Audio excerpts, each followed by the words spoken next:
Everybody to the zoning board meeting of September 13, 2022. My name's Marty Akins, I'm the chairman. Board members, Mr. O'Brien, Mr. Himmel, Mr. Chin, and Mr. Frankel.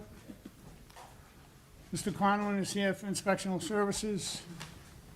And our assistant clerk, Kathy Noonan. And before we start, I'd like to, Kathy's gonna be our new clerk, and Noreen Murphy resigned for another job. And now her last meeting was her last day here with us. And she did quite a job for almost 20 years I've been here. So with that, could I have a motion for Kathy Noonan for a clerk, please? Mr. Chairman, I'd like to make a motion to make Kathy Noonan the permanent zoning board clerk. Second it? Second it? John. On the motion? Seeing none, all in favor? Aye. Opposed? So moved. Congratulations.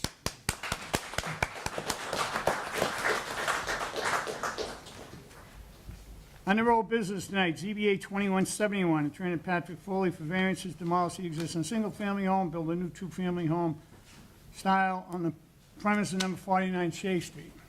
Counselor, you're up. Congratulations, Mr. Noonan.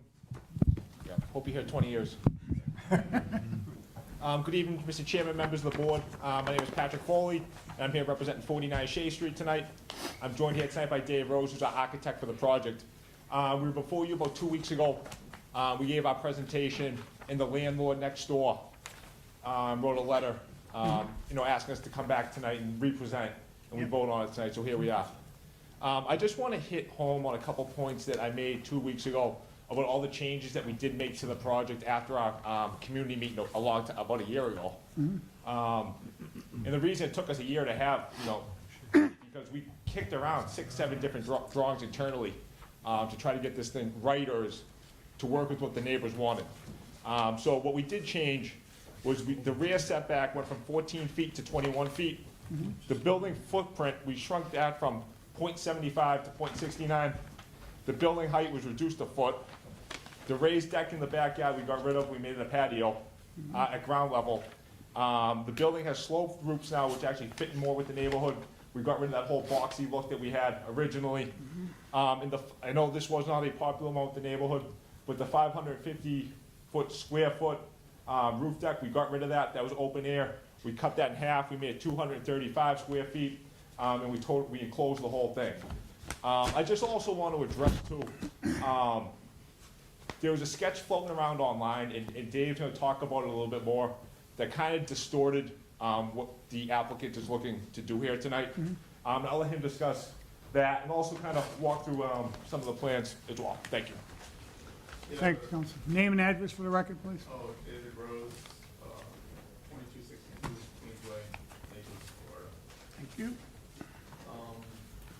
The drawing that was sent around looked to be like a rendering, but it was showing a stockade fence in the front, and then the house kind of blown up out of proportion with what was around it. Yep. And that's not what we're trying to do. We have the entire front landscape. We'll add trees, we'll do as many trees as anybody wants to, or as many as we can. So the way they made it look, it was kind of presenting a, distorted appearance of the building in scale and execution, lack of landscape, the stockade fence, which we're not planning on using anywhere on the entire property. And Hey, everybody, come on, quiet down, please. I just wanted to look at it. I don't know if you want me to walk through the plans again. She do it quick, yeah. Yeah. We all read them. Yes, it's a two-family, side-by-side townhouse style, 2 bedrooms. As Patrick noticed, we lowered the height of it. The roof deck is now 235 square feet, I think, and it's within the roofing, so you don't have any idea there's one up there, because it's set down into the roof, so it's kind of enclosed by roofing, if you will. You would never see it. And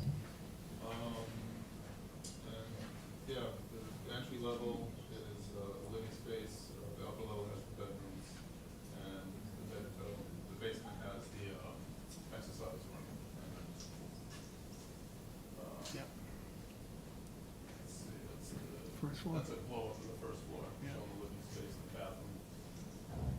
Second floor has 2 bedrooms. Yeah. Bathroom. Mr. Chair, there was one change that we didn't get in. We dropped a bedroom in each Yeah, I unit. know you There did. are 3 bedrooms, we went down to 2. Yep. Yeah. So, yeah, I'm here to answer questions, concerns. Any questions of the board? No, that's just fine. No question. Do No. you just have a rendering of the exterior of the property with you? Yeah, it's an elevation and.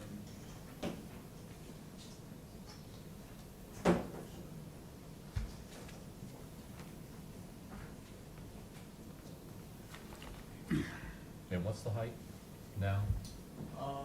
Tallest part are the stairs, 28 feet, but the main part of the building, you know, the 2-story part, is 24 off the grade, 24 foot 5 off the grade. Thanks.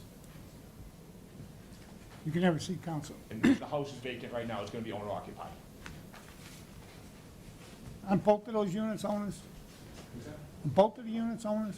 It's gonna be, his business partner's gonna be living there, yes. Okay. Yeah. Is there anyone who'd like to speak in favor? First call, second call. Third call closed. Any new correspondence? None? That new, no, this, DPW.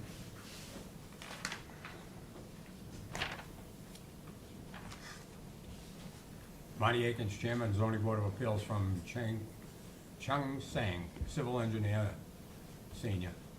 September 9th, 2021, 49 Shea Street, case number ZBA 21-71. We reviewed the submittal for the above referenced project, and our comments are as follows. 1, specify how much impervious area will be increased due to the development. 2, provide plans showing the existing site conditions, layout of utility, grading, drainage, and construction details. 3, explain how the surface runoff will be discharged and treated. 4, provide dimensions and grades for paving areas and all driveway entrances. And 5, Shea Street is proposed to be repaved in 2021 and 2022. There is a 5-year moratorium for any digging on a new paved street. Further information, please advise. Thank you. Call up part of the hearing closed. Is there anyone opposed or undecided? Please step up, state your name and address for the record, please. I have some boards to show. Can I cover Name and those address. boards? Oh, sure. My name is Nathaniel Wales. My address is 45 Gladstone Street in Quincy, Massachusetts, and I'm the property owner of 78 Baxter Ave, a direct abutter to this project. Very good. Is it okay if I show some boards here? Sure.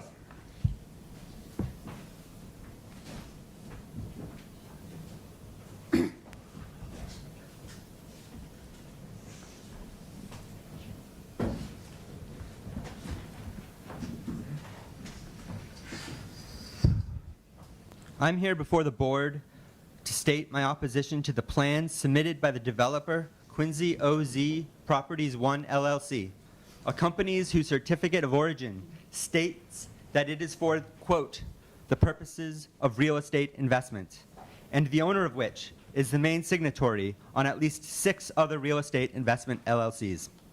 For months, the board has been granting continuances based on the developer's statement that they, quote, needed more time to work on new plans and meet with neighbors for a second time. At the last meeting on August 23rd, the applicant presented new plans to the board and seemed to suggest that they'd addressed all of our concerns, but the neighbors never saw these plans. It has been nearly a year, and the applicant still has not actually met the board's demands, original ask to meet with and present new plans to the neighborhood before coming back to the board. So this is my first opportunity to review and provide feedback on modified plans. The submitted application does not provide an accurate list of variances sought, but by my count, the new plans still violate 8 different zoning ordinances. I will keep this as brief as possible, but most of my previous objections from the last meeting still remain relevant with these modified plans. So the first thing I want to talk about is the side setback. This is an improvement at 21 feet. My property is right here. I'm in a direct abutter to this lot line, so that's very important to me. It was originally at 14 feet. It is now at 21 feet. This is frustrating because I think had we been able to meet with a developer, we could have an easy win here. You'll recall that the Res B requirements require 25 feet of rear setback. And if you look at the plans, we have 37 and 6 inches or whatever it is for front setback. There is absolutely no reason. In fact, there's 10 feet by my measurement from this house to the driveway. And there's absolutely no reason this house could not be slid forward 4 feet. Seems like such an easy win. And for me, this would go a long way to making some of these other variances a little more palatable, because that's such an important factor for us. You want the house moved forward? Yeah, 4 feet. No, it's not the only thing I'm asking for, No, but no, that's I like agree. such an easy thing I'm to just do. getting it right, I just want to get it right. There's an error on the plans, too, I'd like to call out. The side setback error. They have, first of all, I want to acknowledge the reduction of the patio to ground level. That's a huge improvement, because before it was raised and it was like right up against our house. People were like looking into our house. And so that's an improvement. The side setback at 14 feet 6 inches is inaccurate. It should be 10 feet 1 inch, because these rear steps are over 4 feet tall. And according to zoning ordinance 4.3.3, those should be included in the setback. So I'm requesting that the plans be updated with that, because I think the board should vote on accurate plans. Roof deck has been a big issue. I'll actually just put this up here so you can see it. The applicant is really seeking to add a 4th story to this building. It has a stairwell with 1, 2, 3, 4 stories. This stairwell is covered, provides access to an outdoor livable space that includes what looks like a sink, a grill, and outdoor living spaces, bringing people up to the 4th level. And Res B only allows for 3, so I'm arguing that that's a variance required too. Finally, the stair towers, those 2 massive towers that require access to get to the roof deck. The height is not on the plans anywhere. What an important number that is, the building height. Yet It's it's omitted 28. on the plans completely. It's actually 4.5 plus 29, 33.5 feet to here. By my takeoff, it's over 35 feet tall. I think at the last meeting, the board actually asked the applicant to add the building height. That's still not there, that's omitted. I also request that that be added, because the board should vote on complete plans. The developer claims that they have a, quote, fully enclosed roof deck. As you see from this diagram, it's not really fully enclosed at all, and in fact, what they're proposing doesn't really change anything at all. The only privacy or blind spot it creates is for the 2 units of their own property, and it has no effect on adjoining neighbors at all. So all of our previous claims, all of our previous concerns still apply. There are no other buildings in the Mount Street Beach neighborhood that have roof decks.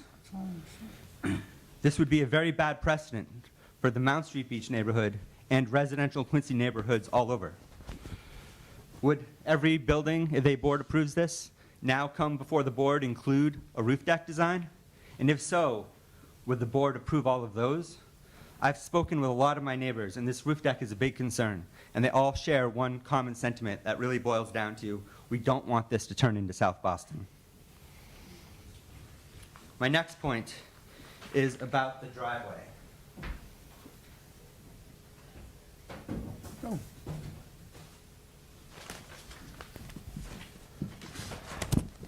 The developer wants to build 2 units. In order to support 2 units, they need 4 car parking spaces. There's no way you can work these plans to do anything other than take over the front yard with a parking lot for 4 cars, paved from edge to edge.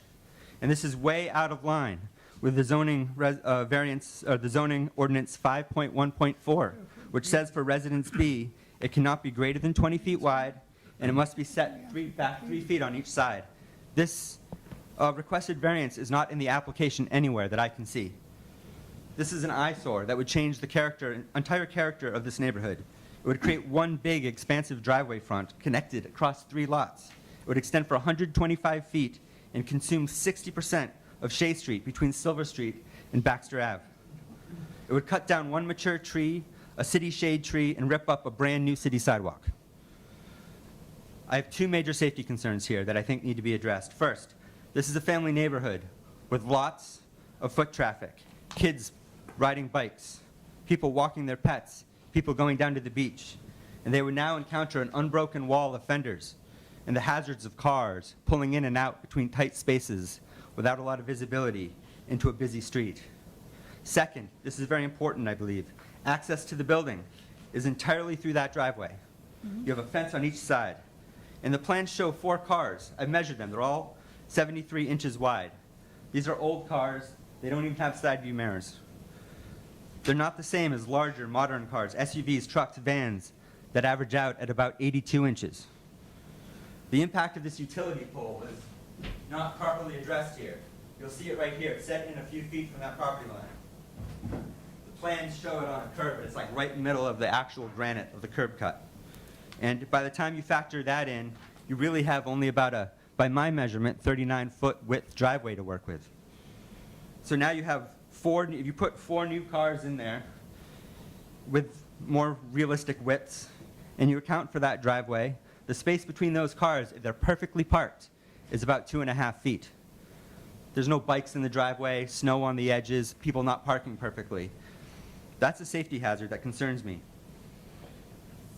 How will EMT people trying to respond to emergency pull a stretcher out of that house? How can firefighters get access to that house? Are they going to have to shimmy between cars or hurdle over fences? What if there's a fire for one of the cars? How will people evacuate? And then simple things. What about package deliveries? Where are they going to put large packages? Where are you going to put all the snow? What's happening right now is it's on the other side of the street and it's already causing problems.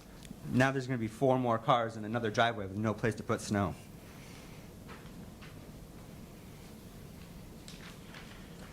Trash cans too. Small detail, but where are they going to put their trash cans? Are they going to block their own driveway? They're going to block the neighbor's driveway? Or are they going to put it in the sidewalk and have people forced into the street? Final point. And yes, this is the picture that's been going around. I did not make this picture, a neighbor did, and she acknowledges that it's a very hasty rendering. But it's the best we have to try to show what this building actually might be like. It's not supposed to be a realistic rendering. We all understand that. It's just showing an eyeball feel for the size of that building in the neighborhood. And I want to give credit to her, Lori from Silver Street, one of my neighbors.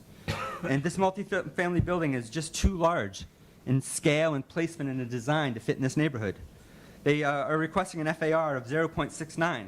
This still exceeds the bulk max size for Res B by 75%. And it just goes to show how oversized those original plans were. I think there's a strategy by developers to come in with a big ask and try to compromise down. But this is not a fair compromise. This is still a bad deal for the neighborhood. Zoning ordinances belong to the community they protect, and this applicant has shown no hardship. It's missing entirely from the application. Requirements stated specifically in Section 7C and D of the zoning application requirements. I'm not going to read them now, but you know that they have to have a hardship, and that's just missing. The proposed project does have a significant negative impact on the abutting properties and the neighborhood. Most of these are ultimately due to the need to support 2 units. There is no requirement to construct 2 units, nor is there for a roof deck. Desire for financial gain is not a considered hardship. I am for the responsible development of this property, and I regret that the developer did not present the modified plans to the neighborhoods first, as originally requested by the board. I would genuinely like to see this through to a reasonable design. But this board should not vote yes on a project submitted with an incomplete application, inaccurate variance requests, and plans submitted with obvious mistakes and omissions. This board should not vote yes on a project where the developer has not followed the board's own instructions to present new plans and work with the neighbors. The board should not vote yes on a project that shows no hardship and is fully rejected by abutting property owners, the neighbors, and the Ward 2 councilor. If the zoning ordinances are not applied in these circumstances, in what circumstances would they be upheld? If the board approves the zoning appeal with no valid hardship and complete community opposition, they are basically nullifying our Res B zoning variances. This proposed building would be a blatant example of a poorly planned development in our city, and I am strongly urging the board to vote against this variance appeal. Thank you for your time. Thank you. I thought there was pavers in there. This is 9-6. Is there anyone else opposed or undecided? Come on up. Anyone? Come on. Let's go. We got 12 cases tonight.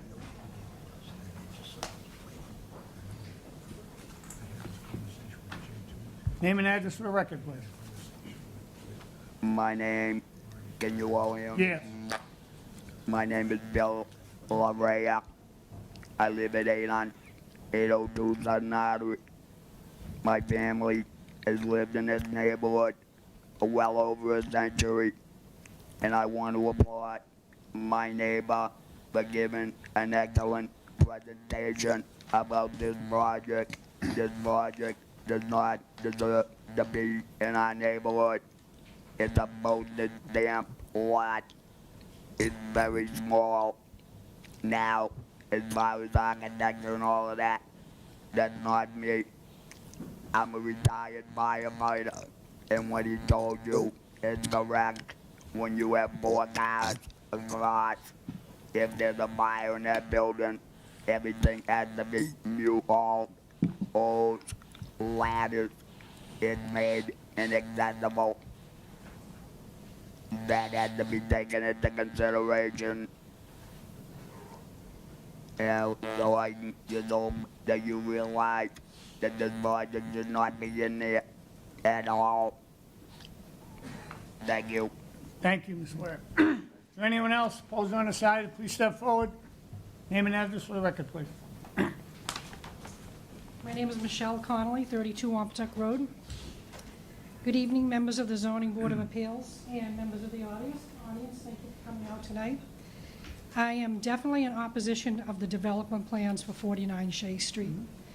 From my perspective, I see this as a numbers game, but not from a financial standpoint, which is what I'm going to explain this evening. The developers of this property have requested an excessive amount of variance to build a 2-family townhouse-style home. The process began on September 28th, 2021, nearly a year ago. From that date into today, there have been 8 appearances or non-appearances in front of the ZBA. As stated previously, many of the times the developers said they just need more time for the plans. The inability of the developers to have the plans ready to discuss 8 times is an outrageous waste of time for the city and all involved. The developer has not defined or explained what the hardship is in asking for variances. Developers, please conform to the table of dimensional requirements and stop asking for more than what you want. You can build a beautiful building and/or structure. Speak to the board, please. Yep. You can build a beautiful structure and stay within the confines of the zoning laws. It will be a win-win for the residents of Quincy. Thank you for your time. Thank you.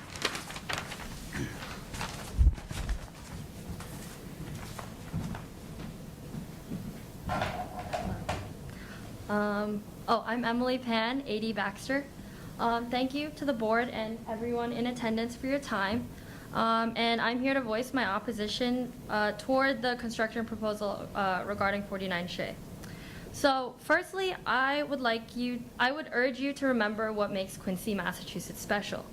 Quincy is truly a quaint New England town. Multicolored single and 2-family colonial homes line that short little walk to the beach.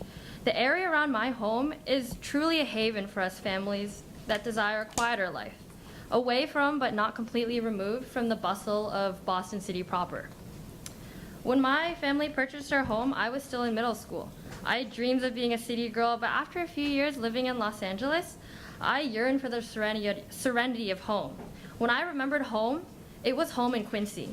It was that golden sun rising over the bay with its rays filtering through that light foliage that truly made me fall in love with living here. It was the picturesqueness of the area, where a walk in the neighborhood sometimes felt more like a dream than exercise. Clearly, I was not the only one to acknowledge this beauty. My home was chosen to be the set of numerous films and lots of newspaper articles, as with the entire neighborhood.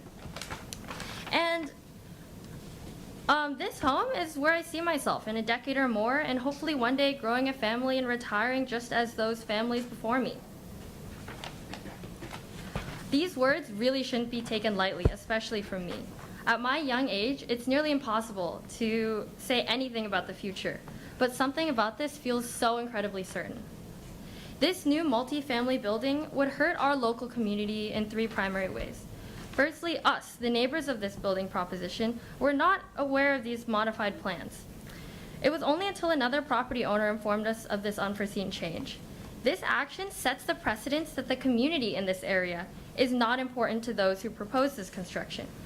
It wasn't important that us, the people living here and will continue to live here for decades to come, are up to date with these plans, but rather their own agenda was pushed at our sake. This is truly a respectful move to fragment the relationships in the area that make our neighborhood so friendly. Furthermore, my home as well as the other homes in this area are vital components to the history of Quincy. Many of these homes have well surpassed a century on, and most homes are rearing up around that 100-year mark as well.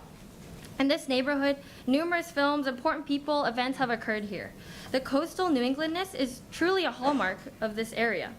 The construction of a multifamily building would stick out like a sore thumb, eventually shattering the decades and centuries of history that we have. Lastly, as I mentioned before, the natural beauty of Quincy is one of the greatest incentives for people of all types to move and settle here. With the construction of a multi-story home, not only will it disrupt the visual beauty of the area, but it will also have profound changes that might be less obvious. Tall buildings shade out buildings around it, thus decreasing the value of the homes around it. Perhaps on paper you may discount this, but I do encourage you to remember what makes living here so special. Even I, living in Los Angeles, where the sun is ever present, miss that Quincy sun. Furthermore, people genuinely come to travel to see the beachside neighborhood. It's an aesthetic that people go out of their way to travel and see. All right, if you can wrap it up, ma'am. Okay. Talk about the project. The disruption of this will lead to the aesthetic being ruined and lose its demographic of visitors to Quincy. Another effect of this multi-story home is ecological damage. Massachusetts is home to millions of unique plants and animals, and the native greenery is unmistakable. Just peering out the window, you'll see millions of little critters and different... Wrap it up, ma'am. Talk about the project Okay. and the things that are important to this project. Not the whole city The of Quincy, not construction of a Little large Rodents. multi-story home... What don't you like? That's why you're up here opposing. Tell us what you don't like about the project, please. There's many people going to speak tonight. You should have 2 minutes. You shouldn't have 12 minutes, please. Okay. I implore you to include these considerations in your further deliberations, and I appreciate your time and attention. Thank you. Anyone else? Pose or undecided? Try to keep it to a couple minutes. Yes, sir. Thank Thank you very much. Thank you very much. Yeah, I strongly oppose to this proposal. The reason, Name and address? my name is King. I live in 80 Baxter Avenue. 80? Okay. 80, yes. I'm strongly opposed this project because I'm living here for 7 years. I know a lot of neighbors living here for decades. Maybe some of them are more than 50 years. This is a well-established neighborhood here.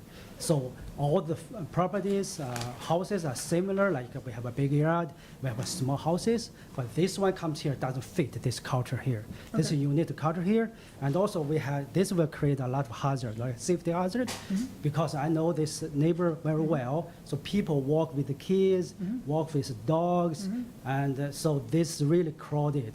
This is like a big building in a small yard, so this is totally not fit for this culture. We hear you. Thank you very much. Thank you.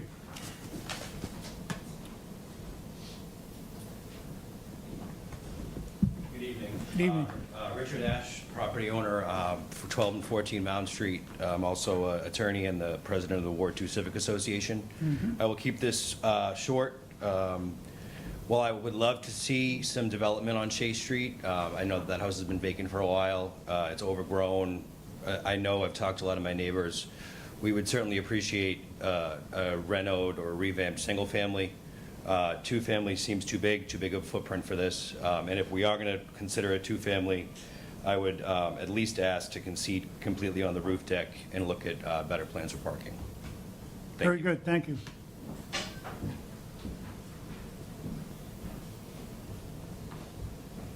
John Rutherford, 62 Grumwell Road. To be really quick, the only thing I like about this project is Attorney Foley, who I think did a very good job presenting a very bad project, okay? He made it sound like okay, but the reality is this, I've seen over 100, actually, I think I've seen over 1,000 projects. The city of Quincy has approved many bad projects, but if you approve this one, this will be one of the worst ones you ever approved. Thank you very much. Thank you, John.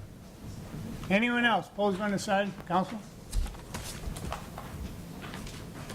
First of all, I'd like to thank the board for holding off on having this so that the neighbors were able to come out and speak. I also want to ask, did you receive a letter from Counselor Andronico? Yep, right here. Okay, and he sent it to me to read it into the record. He would like to have that read into the record. Yeah, you can if you'd like. Okay, I will be happy to do that. So this is, hold on a Have it second. right here. You want here, bigger? Might be easier? Front page, seriously. Dear members of the zoning board, I regret that I'm unable to join you at the meeting tonight due to prior commitment. However, I did want to make a brief statement regarding the proposal before you at 49 Shea Street. First, I'd like to express my thanks for your extension to ensure that the neighborhood was afforded proper time to comment. As you are aware, the original proposal for 49 Shea Street came before the board last fall in 2021. After presenting the initial plans to the board, ownership came to me and asked that they would hold a community meeting to help find a middle ground for the proposal with the neighborhood. I put together a virtual community meeting on Tuesday, December 7th, 2021, that was well attended. Ownership then went back to the drawing board and submitted new plans to the ZBA over the summer. After reviewing the new plans, I did not feel the second community meeting would be productive for the neighborhood or ownership and felt that it would make more sense to go straight to ZBA. Additionally, I wanted to note that the letters that have been sent to the residents on Baxter Ave, Moore Street, Mound Street, Shea Street, Silver Street, and parts of Southern Artery for the meeting and the aforementioned meetings.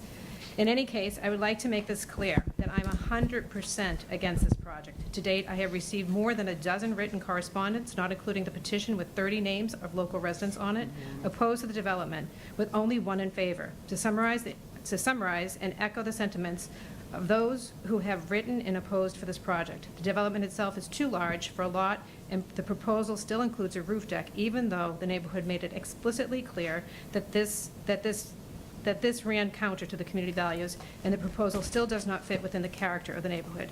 For those reasons, I respectfully ask that the board vote to reject this proposal. Sincerely, Anthony Andronico, Ward 2 Counselor and of City of Quincy. So I just wanted to read that in. Yep. At the last meeting, you asked me where. That's the only one I have. I got to put in the record. Yep, I'll give it back to you. So at the last meeting, you asked if Counselor Andronico was for or against it. He said that he'd written a letter then too, but I don't know if it got in. I didn't see It's it. certainly okay, but more importantly, what I wanted to make sure that we make of note is that we thank the board that we postponed this so that the neighborhood was able to have that commitment. I thank the neighborhood for getting together and coming out. And I think, as they said before, they're interested in having something done there, but not this. This is just too big. So thank you very much. Thank you, Counsel. Thank you very much. Is there anyone else? Opposed or undecided? Second call. Third call closed. Mr. Chair, can we? Yeah, you can come up for 1 second. I just want a few comments here. Like, this looks like a square box with, I won't say it, what's on top, but, let's design a house like you heard tonight, what people like. I love the idea of 2 bedrooms. Love the idea of that. Love the idea of 2 floors, basement down there. My opinion, get rid of the roof deck. You got 2 bedrooms, 2 family. And I thought we talked about pavers. I thought the whole driveway was gonna be pavers. We don't have any preconceived idea what the driveway is gonna be, or, Well, it ain't gonna be asphalt, right? I mean, we can use, grass pave, we can use whatever to soften the look of it. Just something to go down. I want the water to go through. Yeah, yeah, That's my opinion. yeah, we can do that. Yeah, We get rid of the roof- again, We get rid of the roof deck, we can increase the rear setback 4 feet. Yep, That helps. that'd be great. And wait a minute, Council. I think the neighbors express themselves. I think you're barking up the wrong tree with your design. I think you gotta be a little smaller in height and a little more Design. designed with the neighborhood, okay? There's a couple, in the presentation of Mr. Wheels, there's a couple facts that he just wants to correct, just to get that all on the record. Yeah, the trash storage is actually shown on Yep, the site plan. The setback on the existing building is 2.5 feet.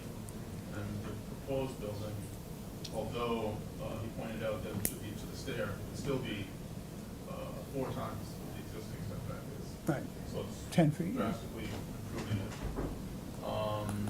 The tree, again, we can plant, replace the tree that we're gonna take down that's in the the middle of the driveway, Mm-hmm. the driveway. And we can put in 10 trees. So it doesn't- it's No, not- I think the boxiness, this thing is like boxy with two mountains on top. It's like, so if you get rid of that, you get rid of the deck, I think you get rid of those things and do something a little, make it look like Massachusetts. Make it look like one of those guys out there with like, that are buried out there. You know what I mean? The last comment to, I think, the neighbor on 80 Baxter is that this house has been in our family for almost 20 years. Yeah. So it's not like somebody's coming in, No, trying to turn it to South. No, we get it. Right, We get it. We listened to the whole thing, we saw the whole thing, and we saw where you went, where you came. I think they just wanted to make it look. I got a half one of those across the street from me. I look at it every day, I freak out, so. It's a square box. It's the ugliest thing I ever seen, and he wanted to put a 45-foot roof down. So I would look, it'd be like looking at a garage, back of a garage. Like, make your house look like New England, something, just something. You know what I mean? Put a little color in it, a little this, little designs, I mean, what you're gonna spend on that, you could build a really nice house, I think, really nice, with 2 bedrooms each and. But I just want to reiterate, he's. I know, a neighbor. and I get He's that, I not just want the calling board it first to speak, and then we'll let you, Council. Well, I think you're lucky in the fact that you've got a neighborhood that's involved, a neighborhood Right. that knows something's going to go in there. So try to make them happy. Thanks. Yeah, and I would reiterate that, maybe come back with something that requires less, fewer variances. You don't have to make it look like New England, like mine. A little bit, come on, Mine windows is a bit more here, expensive than that, however. light up top, and You know, you understand that you're gonna be with neighbors that are gonna, you wanna coexist with. So I'm sure you can come up with something more conducive to that. And Councilor Andronico addressed the other thing I wanted to address, which is that we're not trying to, eliminate discussion with the. No, I just he didn't- said, he said no because of the way it Yeah, looked, right. he's one that told Right, us. so we figured that out too. Even at the though, end. even though he's against it, he's been phenomenal to work with back and forth. We've been in constant communication with him. He's done a great job. Keep working. Yeah. So if I can get their contacts, then I'll reach out more to Mm-hmm. who has these concerns, and I can share with them what Yeah. we're planning on doing. I wasn't trying to. And no, and there was a lawyer up here spoke, and I think he's Richard Ash. he's into all the names and addresses of everyone. Yeah, right there. He could probably help you out with contacts too. We got it right. Sure. Guys, that's why I'm down here, you hit it all. Thank you, guys. Withdraw. You want to withdraw, or you want to come back here in 60 days? I don't know. 60 give you enough? Yeah. Yes, could we do 60, Mr. Chair? Yeah. Let's do that. That way we'll keep it involved and we'll keep everybody, and then the neighborhood knows this is still going, not when is it gonna happen Into again. November, right? Yeah, November date? Which one? All right, November, yeah, wait a minute. We can make one. You're the boss now. When are you gonna make the dates? No, I'm only teasing you, I'm only teasing you. Two-family and a res A. You're the one that sets the tone. Two-family and going into a res A. September, October, November. When's elections, the 8th? Elections are the 8th, right? All right, so that, sometimes we have one, we could do it 15th. 29th. 15th and 29th, is that it? Yeah. All right, she might not have made it yet. Yeah. All right, well, sometimes I know we've had one in November because of elections, but let's do this. Why don't we do November 15th, we'll have one in that month at least, right? November 15th, if I could have a motion, please. Mr. Chairman, regarding case number 21-71, Attorney Patrick Foley for variances to demolish the existing single-family home and build a new two-family townhouse-style house on the premises number 49 Shea Street. I make a motion to rehear this project on November 15th of 2022. Second. Second, with new plans and new... With new plans, yeah. all right. Thank you. And get them to us at least 2 weeks ahead. Absolutely, Mr. Thanks. Chair. Second, and all in favor? Yeah. Aye. Opposed? So moved.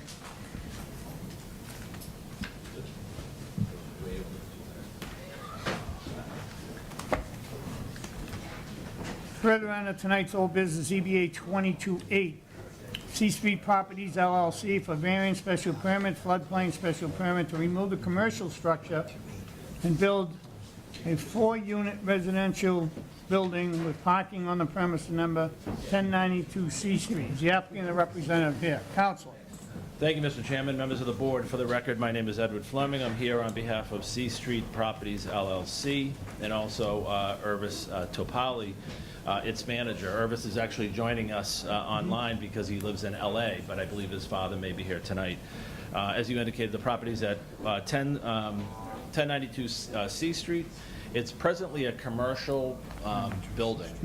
Right now, the brick building that sits on the site essentially takes up the entire front of the site with very minimal setbacks other than the rear setback. It has setbacks of about 1 foot on either side, and it is essentially set back right on the street. It's about a 7,329 square foot parcel. The property is, when we initially filed this application, was zoned Business B. It's since been rezoned by Council McCarthy to Residence A, and Council McCarthy can speak for himself, but I know in listening to the meetings, his concern was to try to modify the zoning so that it would be more consistent throughout the House Neck community. Although there are some businesses along the C Street corridor, this particular location really no longer suited a commercial use. It's essentially surrounded on both sides. I can stop you there, Counsel. Yep. Here's what I think. Here's what I think is sitting in a resident there. That I do not want to lose commercial space in House Neck. There's not enough there. They're almost all gone. Yep. So I would just tell you up front, there's no residence that I would be in favor of without commercial space on top. And I This think that's just the property- way I feel. And the councilor, I talked to the councilor, I told him the way I feel. He said he feels the same way. So we're gonna have a big, long night that we're not gonna go anywhere. My I'm client- just trying to help. But I think you have to, Mr. Chairman, understand that these folks have owned this property for a significant amount of time, made efforts to lease this property to Counselor, I'll commercial. stop you there again. And I uses. know the background of what's going on there. He wants too much money for what's available. People have tried to rent that place to put things in, and he puts a rent there that's crazy. It's just, I know what's happening down the neck. I'm there. I'm involved with the people. I'm involved with people who try to rent places and put business in there. Could be a bait shop in there. Could be something else. We got Scoops over there. That might not be there. We just can't be losing business down House Neck. We don't have any places left. They're gone. We took them all. Got rid of Alvera's. We made a parking lot. We did, it's bizarre. Finley's, 4 units. With all The due council is gonna go through it tonight, With all all the due stuff. respect, Mr. Council, I can waste, I know, I'll let but- you go all night. Mr. Go Chairman, ahead. with all due respect, You have- that's a no. better argument at the city council when this site is being rezoned. It's not an argument here because as you know. It's not. I'm just because saying as you- I won't, because as you- personally. But as you know. I'm not losing The more zoning space than- allows it. And I'm not losing more space. I'm telling you now, I won't vote for it in public. I won't vote for that at all without commercial space on top. That's one you already lost. I don't know who else. Commercial space on the first floor you're talking about? Street level, commercial space. And then put your residence in the back. Figure out a nice building that works with commercial space up top, and I think we can make that work for the whole neighborhood. I don't think it's fair to the neighborhood to lose commercial space in House Neck. We don't have any left. It's gone. All right, well, let If me, you want a bait store, where do you go? There's nothing left. for the sake of the. With the new marina going in and everything, we're gonna have no commercial space to give them a stop to get a, I don't know if they want, whatever. I don't know what they want, Well, but you've made yourself clear, Mr. Chairman. I think for the purposes of tonight's record, let me just finish my presentation. I will.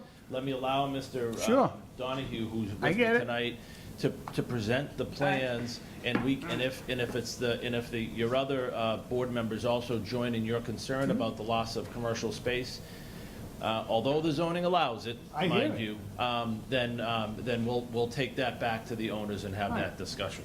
I'm just trying to save you a lot of time, because I think there's a lot of people even here that are probably here for that reason.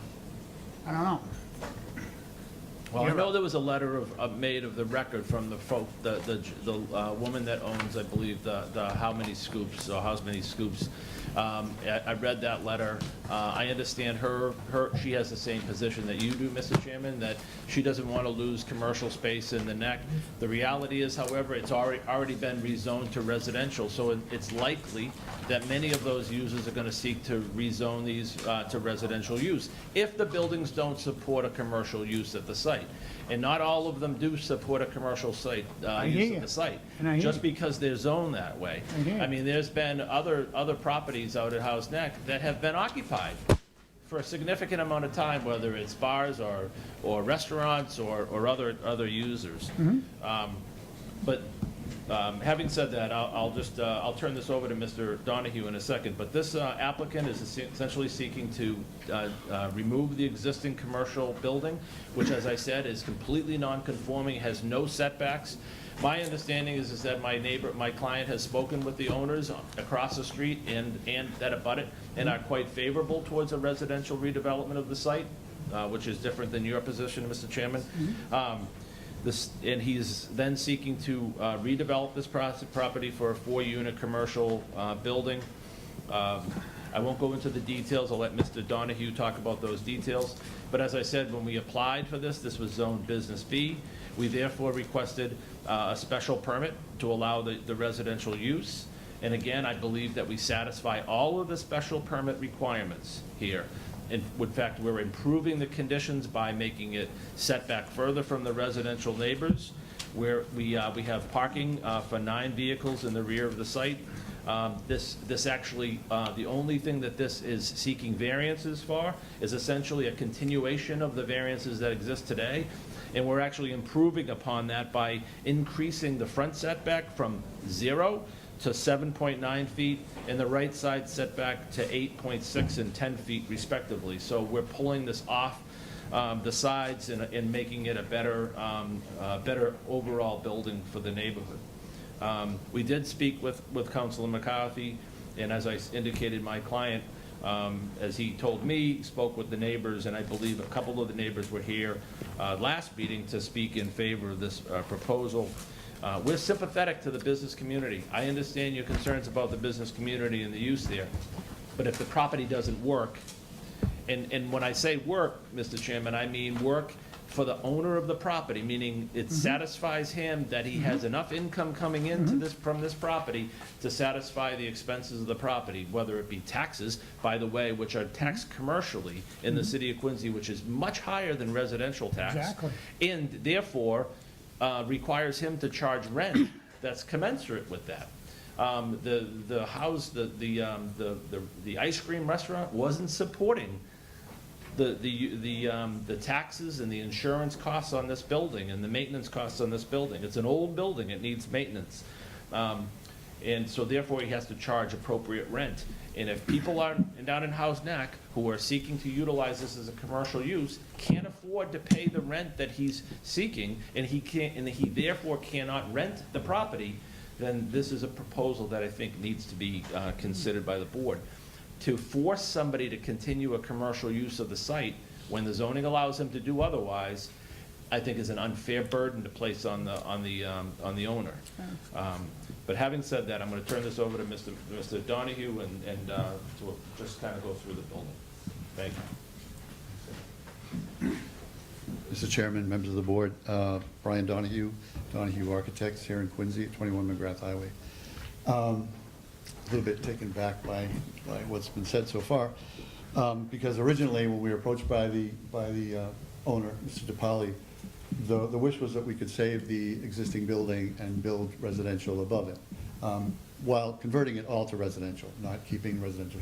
He was very emphatic about the fact that he was having trouble renting. I don't know the specifics of rents requested or anything about that, but after evaluation of the building, it was determined that it really has a lot of structural deficiencies, and it wasn't really going to be adaptable to adding residential units to it vertically. So we felt that the best solution for this was to take it down and raise it and develop an individual building for 4 units, which he requested to put up. So this diagram shows obviously the facade and shows the site. What they have done in previous years was they installed a drainage system for stormwater runoff. As you can see, the footprint of the building is right on the property line on C Street, and to the east, right on the neighbor's property line there. So what we would gain by taking the building down would be able to move the building back off the street, more in line with the houses as you go down C Street, and also take it off the neighbor's yard because it's really on top of his house. So that is basically the existing conditions. Our proposal, as Ed mentioned, takes the building from 2,200 square foot footprint to 1,400 square feet. It takes it 8 to 10 feet off the neighbor's property on the right, on the east, and another 9 feet off the street, on C Street. The parking supports the 4 units. We've got 9 spaces plus an accessible unit, accessible space. We are continuing the use of Hull Street as an easement to get to the parking in the rear. They go down Hull and take a look, correct? Yes. Why can't cars even go in there now to deliver stuff? It's all roped off. That I don't know. Maybe. Because it's not his property. That's what I'm trying to figure out here. Yeah, there's a legal easement. That's what I looked up. I don't know what they're. No, we'll talk later, but I'm just saying, they got it all roped off so no one can use There's it. there's a legal easement in the back that allows. And that's what it says on there, right. So just to continue, the floor plans are, we've got 3 levels.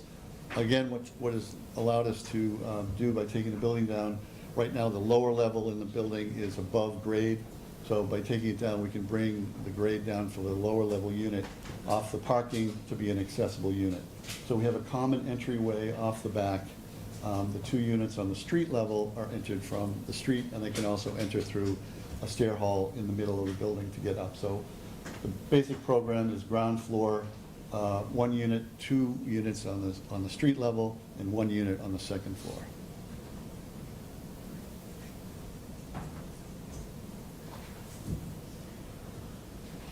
Yep, the elevations depict the change in grade on C Street, the lower right. You can see it's a 2-story building. We've put a hip roof on it to make it, to help scale it down, although it's not, it's 5 or 6 feet under the required 35 feet for residential buildings.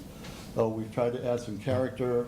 We've got clapboard siding, shingles, architectural roof shingles, double-hung windows. We think this is more in keeping with the character of the neighborhood and the street, and we think it's an improvement. The main entry would be off the parking level right here in the center. Great. And then these are just a couple of renderings of the street views from C Street, showing that it's in scale with neighboring house and so forth. So again, we think it's an improvement. The other items of discussion today I'll leave up to Mr. Fleming. Mr. Chairman, the only other item I'd raise is the parking in the rear is perfect for a residential type use. I get it. Whereas it's not good for retail or commercial type use. There are residents there, a stream of continuous cars coming to a retail type use, during busy hours is not necessarily the best reuse of this site, and hence why we believed it was a better suited for residential use. So with having said that, I'll let you open it up to the appropriate comments. Counselor, you're up.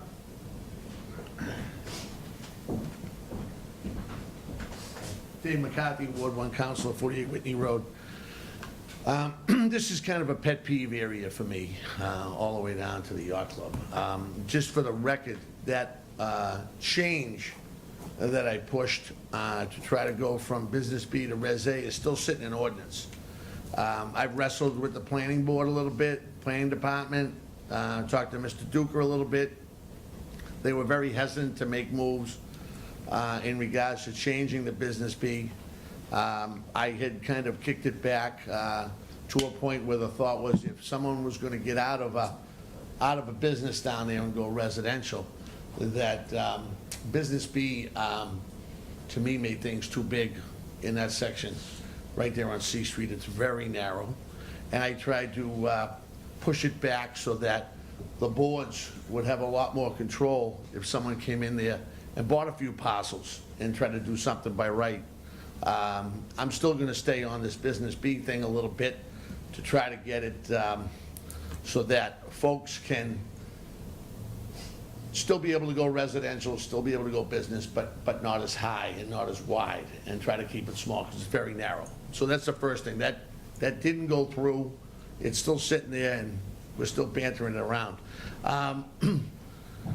I agree with the chairman in regards to the commercial. I know that they make good points about parking, but Housenick, and a lot of years ago, and the chairman mentioned a few, had a variety store, 2 or 3 of them, Page's Drug Store across the street, a couple of sub shops, and now we're down to pretty much off the hook, and the Manette, and maybe the ice cream place, besides the bar rooms. I kind of look at this like Squantum a little bit, where they have their small commercial area, and ours is dwindling. We're only down to a handful.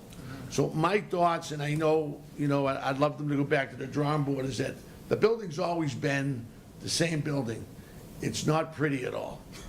And it's right on top of C Street. So, the talk about pulling it back's great, talk about getting rid of it's great. But if there was some way to put some small commercial in there, a sub shop, the ice cream shop, possibly something else, that really has gone on and lasted in that area, regardless of parking. It's worked. It's never been really a problem. But I know it doesn't have the parking. But, to have commercial on the first floor in some regards, and have residential set back, they could still, really have a nice project and take care of an area that's really been like a blighted building for a long time.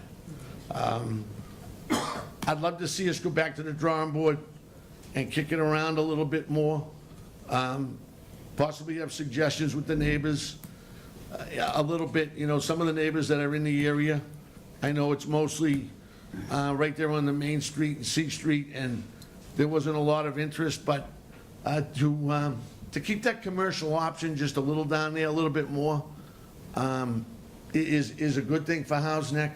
It gives folks a little bit, I think if it was 2 brand-new small commercial locations that with reasonable rent, that somebody would use it, and it could benefit, instead of going all the way up C Street, to go somewhere, they could get what they needed down in Housenick. So we had a lot of things. We probably had over 20 locations to be able to get something at a variety store or et cetera, and it's dwindling down to nothing.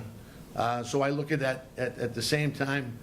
I'd like to clean up that corner, but I'm kind of leaning towards hoping that we could design something where we could still have commercial in the front and some type of residential, maybe 2 units or 3 units with the parking in the back.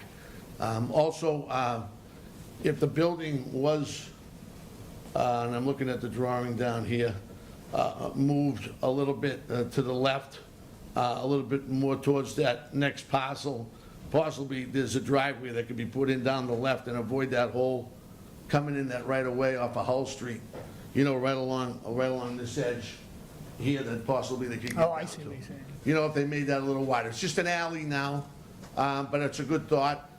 But I'd love to see them tweak it a little bit and get back to us. Thank you. Counsel. Is there anyone that wants to speak in favor? Anyone want to speak in favor of this project? First call? Yeah, I'm actually in favor. All right. Chris Jacobs, 280 Manor Ave. I live Yep. right next door to it. I am in favor for a residential building, but the biggest thing is the parking. This is not their property. It's caused so many issues that this is not my property either, but it's an easement access, and it's caused all kinds of issues that it's brought the neighbors involved, and they shut it down. This easement access only gives permission to the property owner and maintenance vehicles. It's not open to the public and all this stuff, so everyone's got to figure all this out.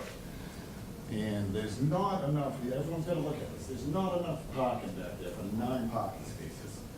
So 4 units, that's way too big. You can work on it all and everything, but there's not 9 spaces. You can't even get a fire truck back there. What else? Talking about this property, making access to it, that is my property, and we can try to figure something out. But the neighbor over here is very unhappy with the access to the back parking lot. And, yeah, I don't know, I just wanted to bring that up. Thank you, Mr. Jacobs. Anyone else want to speak in favor? My name is Paula Oliveira, 1100 C Street. That's actually my house to the right of the project that wants to be built. But my concern is, again, I reiterate what Chris said, there's not room for 9 parking spots back there. And in order for traffic to go back there, they have to cross through my private easement. I don't think anybody else would want ongoing traffic through their backyard. I can't block it off to the owner for maintenance or services or anything, but it's my backyard. It's blocked off right now from Hull Street to the start of the property where the back of the parking lot is, because I've had nothing but issues back there. My grandson's almost been hit 3 times. Yep. And that's also where I park as well. Do people park there to go up to Scoops in the back? They used to until I blocked it off. I had to block it off and install cameras around my house because it became such an issue where people just thought 24 hours they were gonna go. That easement belongs to my property. It's not just for cars to free flow and kind of go through there, and that's my concern. The fire truck can't go back there. The street, Hull Street, is absolutely horrible. The street going down, there's many blind spots.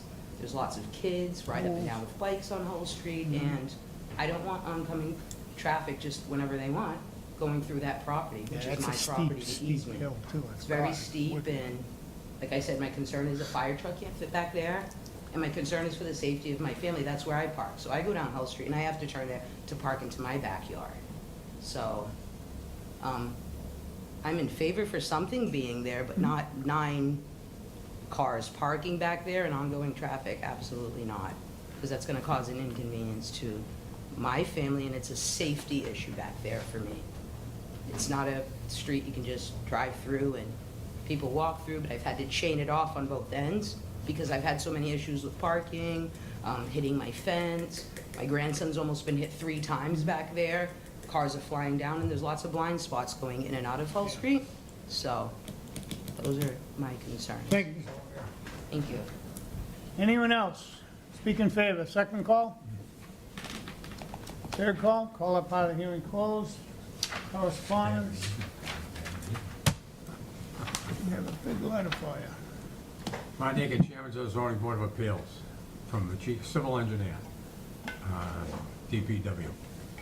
We reviewed the submittal for the above referenced project, and our comments are as follows. Number 1, specify how much impervious area will be increased due to the development.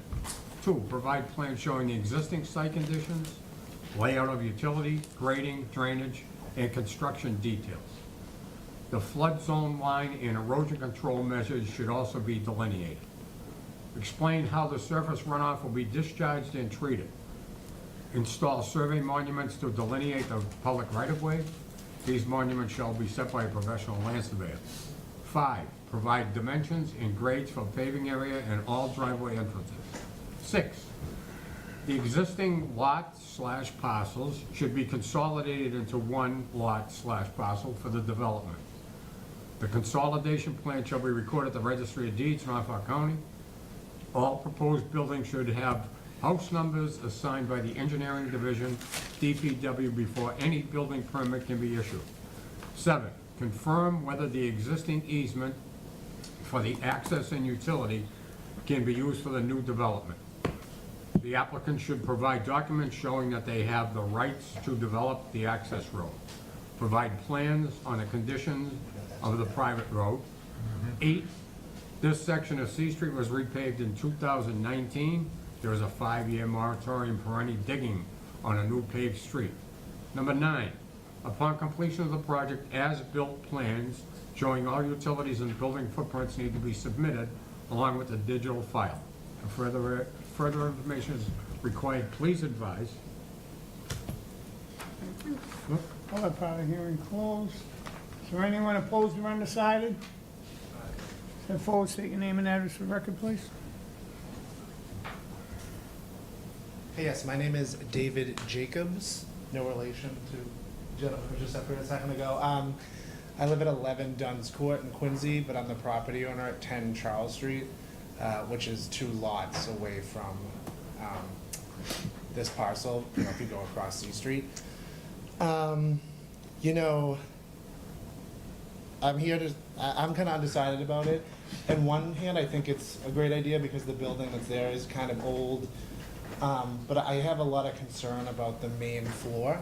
I think that, we have dwindling commercial space in House Neck. My house that I own on Charles Street itself used to be a commercial lot, and in 1998, my father and stepmother were up here fighting those residential homes going in, and now we own it.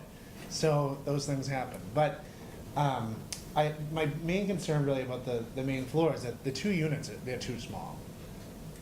It's too much concentration. There's not enough space there. I think it's 2 bedrooms. I mean, I just can't imagine, like 3 kids, parents like living in half of a floor of a building. I would much rather see that, that space, stay commercial. But, again, I'm keeping an open mind about this project. I just think it can be better. Thank you, Mr. Jacobs. Anyone else? Opposed or undecided? Second call? Counselor? So I just wanted to come up and I agree with Councilor McCarthy on this. I think this needs to go back to the drawing board. It's way too big. It's enormous in the size, and it would be nice if we could keep something commercial there, but it's something that has to go there. But in this particular case, I think it needs to go back to the drawing board, and it's the variance that they're asking for, the easement, and the DPW made some great points too. So I was happy to hear that as well. So I think at this point, it's just not ready for prime time at this point, so. Thanks. Last call? Opposed or undecided? Call that part of hearing closed. Yeah, I don't like the idea of 4 units there. There's no commercial space up top. I'll be voting against this project. I agree something has to go in there. I'd like to see the right-of-way clarified, Counselor. Yeah, it's a legal right-of-way. I know, It's but- part of the deed. The woman that commented, I believe, is a renter of the property. The owner of the property before granted an easement for right to pass in and repass. There's no restrictions on that. I'll provide that clarification. Okay, thank you. Just think it's too much. It's a shame to lose that much more commercial space in the city. What are the taxes per year on the current building? I don't know. All I can tell you is that the commercial the taxes is twice that of residential. So, that's the comment that I made about the need for, to collect the rent that's necessary to pay those kind of costs. Thank you. Taxes are 12,000. Thanks. Counsel, could you just clarify for me the zoning again? Is it Yeah, I thought that the zoning had gone through, but it's business B. We're seeking a special permit to convert to allow the residential redevelopment of the site. The only variance that we need for this particular thing, and again, it's almost a continuation of the existing nonconformities, which is the setbacks, because we will not comply with the 25-foot setback all around the property. But again, this is an improvement to that. But I've heard the board's, without belaboring this, I've heard the board's concerns, I've heard the neighbors' concerns. I'll talk with my client about the idea of maybe utilizing the first floor for commercial space. Not sure what type of commercial space it will be utilized for, whether a retail type commercial space is the best, or whether it's an office type commercial space. We could certainly, you know. Lawyers are always good. Your bars and, yeah, exactly. Put a lawyer in this. But, you know, it's not suited for a lot of retail type space. But we'll look at that. We'll look at Councilor McCarthy's comments about the building. I really don't think we can gain access to the parking lot any other way than the easement that's provided access during the course of the life of the building. I don't believe we can move the building as suggested because the topography is such a sharp drop-off that it would be a very, very steep driveway moving into the back of the lot. So without that, I'd ask that we move this matter to another date so that we can present. Afraid you'd shut it down. What do we have? Cut my legs right off. Well, what? She's down here. She's got November 8th on here. It's election day, right? I was in favor. Yeah. That's good. We moved the last one on the 15th because I didn't think we'd have them on election day, which we can't. Can't have it in this building. You know? So that's gone. It's the 22nd, so I have one. We gotta notify everybody. Well, yeah. Everything up. Oh my She's the God. gears. Maybe we can The just gears get have rid of shifted these two and do the 15th. What do you want to do? What they have for meetings for us is November 8th and the 22nd, but we can't be here the 8th because it's election day. Or is it the 1st? Is it the 8th or the 1st? I don't know, you got elected officials in the audience. Is October available, Mr. Chairman? Wait. You're gonna have the plans and everything ready? Well, I mean, again, it would be a modification of the first floor. I don't know. Would you need more time to get this number? Yes, no? All right, why don't we go to the November date then? 22nd. Now, that's wrong, because now, that's up to us. Well, it guys. doesn't, yeah. It's not set yet, and nothing's been in. Guys, so here's what they had down for us, the 8th and the 22nd. We just said it wouldn't have us here election day. We sent someone out of here thinking they're coming back November 15th. I'm only gonna have one meeting in November anyway because of the election, so you just wanna move it to the 15th? Yeah. And then we'll just change these two dates, because we're not gonna be here the 8th, can't. Election day is the 8th, is that correct? Yes. All right, I just wanna make sure, I thought I was right. So move this to the 15th? Let's move it to the 15th, we'll get rid of those two Okay. meetings. Counselor, 15th? Yeah. Mr. Chairman, regarding case number 22-8, C Street Properties LLC for variance special permit floodplain permit to remove the commercial structure and build a new 4-unit residential building on the parking on the premises numbered 1092 C Street. I make a motion to move this to the 15th of November, 22. Second. On the motion, seeing none, all in favor? Thank you. Opposed, so moved. Thank you, Counsel. Further on to tonight's agenda, TBA 2237, Benjamin Lee for variance finding to subdivide a single lot to two lots, demolish the existing garage shed, and construct a single-family residence on one of the lots, premises number 1439 Furnace Brook Parkway. Good evening, Benjamin Lee, Bentley Architects, 121 Briar Lane, Westwood. Chairman, member, board member. Thank you for your time here to present 1439 Furnace Brook Parkway.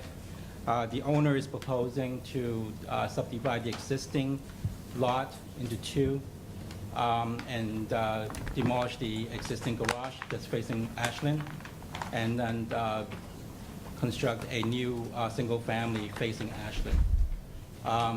The existing structure at 1439 facing the Furnace Brook Parkway will remain as existing, and then we're going to have a new proposed single-family. The subdivision of the lots in size is in comparison similar to the block between Ashland and Furnace Brook Parkway and the adjacent lots as well. The plans will be traditional with living room, dining room, kitchen on the first floor, and 4 bedrooms, 2 bathrooms on the second floor, and a half bath on the first floor as well. The style and character of the building is colonial, and it's in line with the neighborhood fabric. The exterior material is going to be fiber cement cardboard siding and PVC trim. So in summary, we are trying to propose something that is in line with the neighborhood in both the lot sizes as well as the fabric of the neighborhood. What's the size of your building? Sorry? How big is the building? The building, the footprint is 1,300 square feet. So the finished square footage will be 2,600.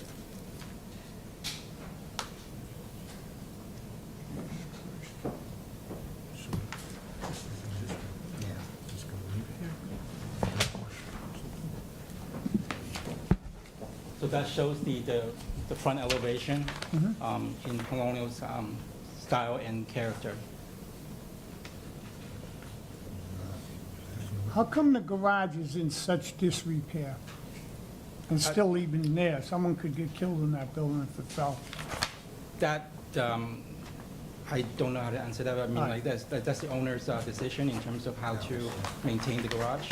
Yeah. But we Not are, maintaining the garage. His property's beautiful, but garage, you gotta go. but the garage definitely is being, it's gone. Seen better days. One way or the other. Yeah. One way or the other, it's gone, right. Anyone have any questions? I don't have any questions. No, I don't have any. No question. No. Thanks. You can have a seat. Okay, thank Is there anyone here that wants to speak in favor? First call? Second call?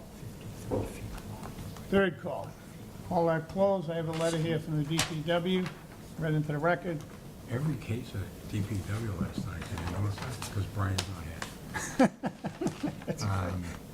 1439 Furnace Parkway, case number ZBA 22-37. We have reviewed the submittal for the above referenced project, and our comments are as follows. Specify how much impervious area will be increased due to the development. Provide plans showing the existing site conditions, layouts of utility, grading, drainage, and construction details. Explain how the surface runoff will be discharged and treated. Install survey monuments to delineate the subdivision. The monument shall be set by a professional land surveyor. Upon completion of the project, as-built plan showing all utilities and building footprints need to be submitted along with a digital file. Further information is required, please advise. Thank you. Is there anyone call that part of the hearing closed? Is there anyone opposed or undecided? Come on up, state your name and address for the record, please. 30 Salem Street. Say that was again? Tim Schramm, 30 Salem Street. You got it. Been a resident at 30 Salem Street for over 30 years. My wife's 61 years. I believe, did he just say his lot size is going to be 2,600 square feet? Lot? No, that's the house. All The right. house is 2,600. There's only been 2 variances in this area. One on 8 Beverly. The old ones were there, those houses. Right. I'm sorry, yes. But what it was, didn't have the frontage, had the acreage. Right. I believe this has the frontage, but it doesn't have the acreage to support 2 homes on this lot. Because this is residential A property, which is what? 76. 76. And this property only has 1130. 11,300. So if you divide it in half, It's like 4,000, 3,000 short, yeah. right. And it's never, if you do this one here, a lot of people in the neighborhood will end up doing theirs too. You're gonna have 10 more. Exactly. And like I said, we've been here for 61 years Right. in this neighborhood. Right. And only 2 variances, 8 Beverly and this one. Thank you very much. Thank you very much. Is there anyone else opposed or undecided? Behind him. Name and address for the record, please. My name is Gerard Frawley. I live at 35 Salem Street.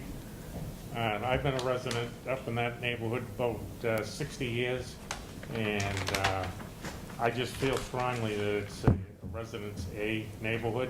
Everybody bought in at that, bought that neighborhood because they like it the way it is, and You know, you just can't change just because you feel it, you know? So I'm strongly believe in Residence A and should keep it the way it is. Thank you, Mr. All right, thank you. Anyone else? Second call? Third call, call that part of the hearing closed. Before I do close it, I gotta read a letter into, it's from Councilor Palmucci, which don't usually write letters, Martin Akins, Chairman of Quincy Zoning Board of Appeals. Subject, case number 22-37, 1439 Furnace Brook Parkway. Dear Chairman Akins, please accept this letter as notice of my opposition to the 1439 Furnace Brook Parkway proposal. The previous application was withdrawn as a result of the comments and communications from neighbors and strong opposition to the proposal. I previously communicated the extent and breadth of the concern among the area residents to the proponent, who decided not to proceed any further in the process given the insurmountable opposition. Those concerns still remain. As you know, I have rarely, if ever, taken a position on a matter before the board. My normal practice is to notify and inform the neighbors and communicate my efforts to do so with you. However, in this instance, I feel compelled to reiterate that the concerns in opposition to this proposal and implications such a variance grant would likely produce. The strength of our city lies in the diversity and quality of our individual neighborhoods. Allowance of this variance application would serve to threaten the sanctity of the neighborhoods. As such, I urge you to deny the application and any future application that is based on the same conditions. Should you have any questions concerning, please contact me, Ward 4 Councilor Brian Palmucci. Thank you.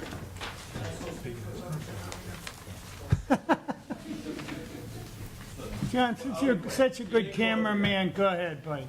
John Rutherford, 62 Grumwall Road. I mean, after hearing Council Palmucci's words, I just want to stand up here and back Council Palmucci and say that if he doesn't think you should approve this, then you probably shouldn't approve this. Thank you.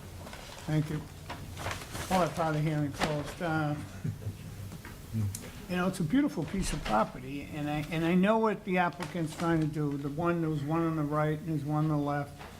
But there's three others right in the middle there that would just, I think they have a gorgeous piece of property and it should stay like that. And it's not bad having 11,000 square feet, so I will be voting no.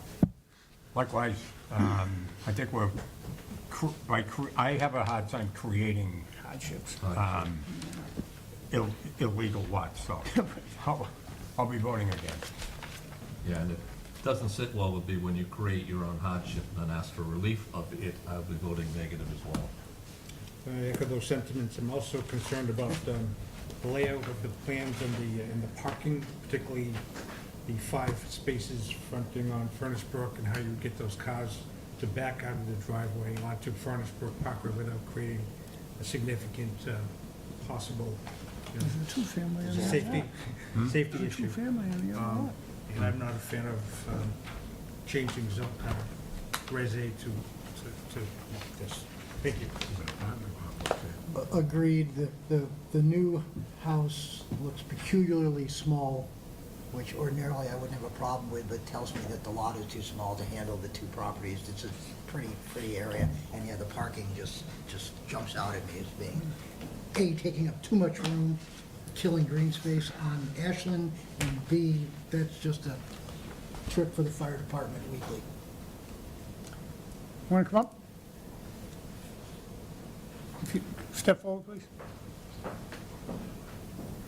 You can hear no one wants it. We will give you, you can withdraw without prejudice, move on, and tell your client you did your best. Or we can vote for it if you want to go further, whatever you want to do with it. More complications if we vote against it. Well, we're not going to vote against, to vote tonight, but I mean, like, can we come back with modification? I won't. Okay. I won't. Personally, I don't know how they feel. I just think it's a beautiful lot, it's 11,000, and it should stay like that. You know, you got 2 driveways on the other house. I don't know. So. Just to clarify, the application before Oh, it has nothing to do with this. Okay. We just look at this. Okay. Yeah. Is there any way to, how about the front right now, the reason why there's that many parking is because of the two-family? It was grandfathered that way. If we convert it into a single family, would that mean anything to the board member? But you're still subdividing the lot, you're making them, you're making a house, you know, it just don't conform anymore to our rules. You know, 15 years ago, it might have happened. Why? People weren't paying attention 15 years ago, and that's why we got these lots that we have. 3,500 square foot lot with a three-decker on it. You go, whoa, where are you gonna put the cars? So It even wasn't though- that long ago. It wasn't like they were tying a horse up or something. There was cars then, and they just let it go because no one paid attention. We didn't have rules. And look at the lots we got. House next, same thing. So even though we, sorry. go ahead. So even though we stay with the Res A, which is single family, and the lot division, the subdivision is consistent with the adjacent lots. I understand what you want to do. I just wouldn't do it. Personally, I wouldn't. I just wouldn't do that. And you're carrying a lot of Takes- opposition, especially when a councilor won't. Right. He doesn't oppose anything, trust me. He don't write us letters. He stays out of it. He just tells the people what's going on when the meeting is, let them come up if they want to speak. Very rarely does he write a letter unless he's really, really opposed. I know it's tough. Just also to clarify, this is my first time presenting this project Right.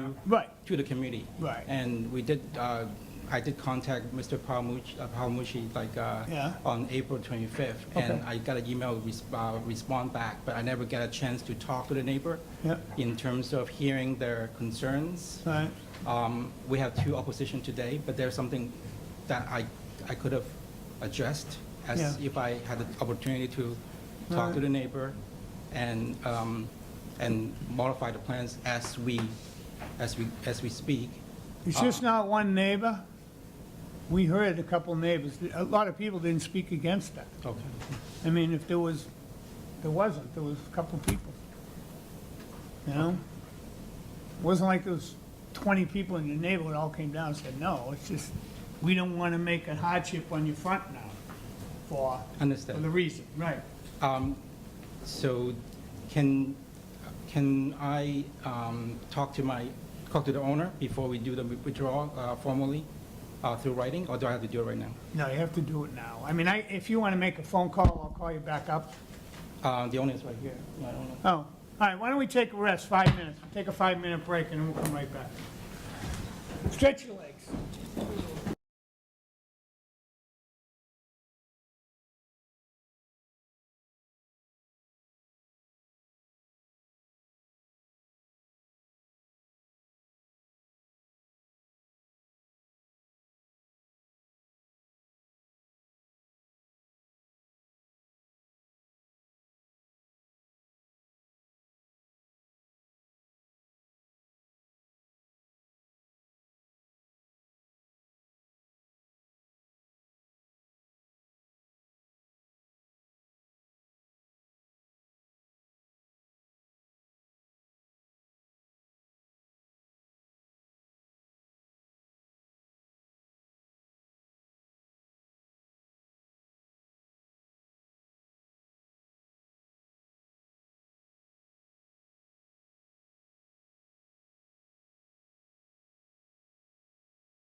My wife changed her mind about it.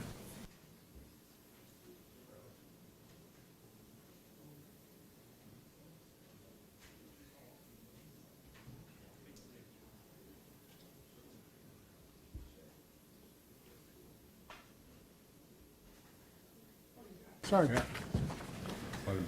If we can reconvene, I guess you want to vote? Yes. All right, what we have here is a letter that was just given to me, Dr. Gregory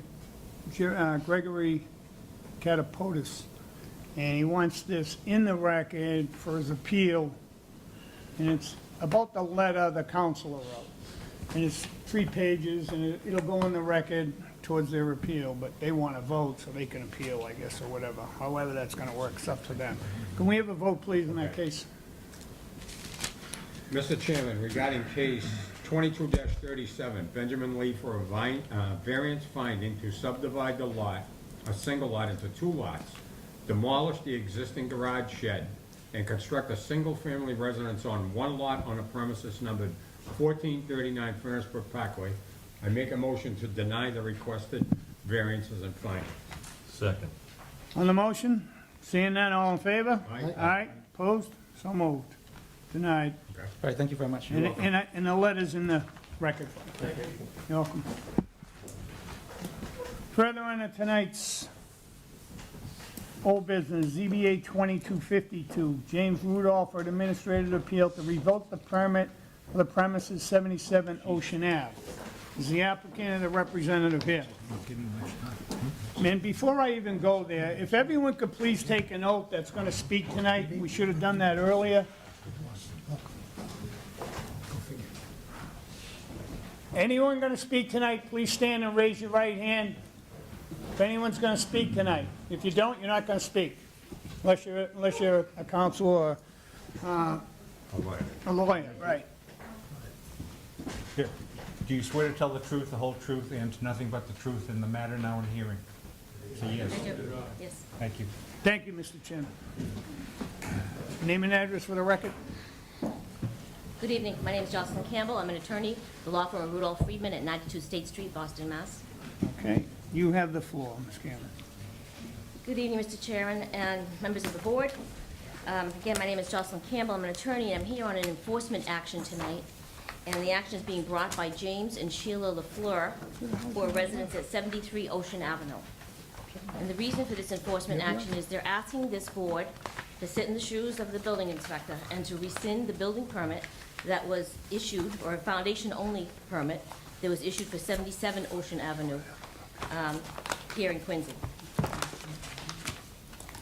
And there are several reasons for this. I know you've probably already read the brief that we've filed and Yes, seen we did. pictures that have been submitted, so I'm not going to go into all that level of detail. Seeing what you've been through tonight, and the last time I was here, it's a busy board. I'm on a board myself, but it's not nowhere near as busy as yours, so I totally get it. Be as quick as I can. So the LaFleurs, when they first moved to their house, I don't know, many years ago exactly, but they went to the town, the city hall, and they asked about the lot next door. It was a weeded lot. They wanted to know what the deal was with the lot. And they were told it was unbuildable by the building department at the time. I believe it was someone named Mr. Knapp. I don't know everyone here, because again, I'm not from here, but I certainly appreciate it. And so they didn't think a whole lot of it. They did notice that the assessment at the time for the property was around $33,000. And then they went on their way, come to find out someone had bought the lot and had intended to build on this lot. The biggest problem with 77 Ocean Avenue with this lot is that there's no frontage on a street. The lot itself sits at the end of a private way. Ocean Avenue is a public way that has, that meets up with a private way, and that section of it is actually still private. And Mr. LaFleur confirmed this with the city attorney a few years ago, and we submitted a copy of the email from that attorney. I believe his name was Attorney Timmons, when he got that opinion from city council, the city solicitor, I believe it was. And so we have a public way that turns into a private way that is only 16 feet wide at its widest. This Ocean Avenue goes in front of the LaFleur's house and then stops. And then there is this overgrown area and there's nothing after that. There's actually no road in front of the lot for the proposed 77 Ocean Avenue. And so the case law is pretty clear, as I mentioned in the brief, that in the Shea versus Lexington case that I mentioned, it's an appeals court case. It says that if frontage on a way is to be achieved, the road must be constructed and not just depicted on a plan, because you can't drive on a plan. We have essentially a lot here that is on a unconstructed road. And so they're not completely against something being built there, but they would like to have some kind of review. When they learned about this foundation-only permit, they called us, they called their brother-in-law, who's also an attorney in our office, and asked, how can this be? We know nothing about this. We take a look at the plan that was submitted, and the LaFleurs obtained a copy of the building jacket when they first looked into this matter, and there was a building permit and the foundation plan. No site plan per se. You could call the foundation plan a site plan if you choose, but I think it's missing some parts in order for it to be a proper site plan. So again, they're not completely against something being built there, but the site plan that is provided, the foundation plan, doesn't provide for a lot of things.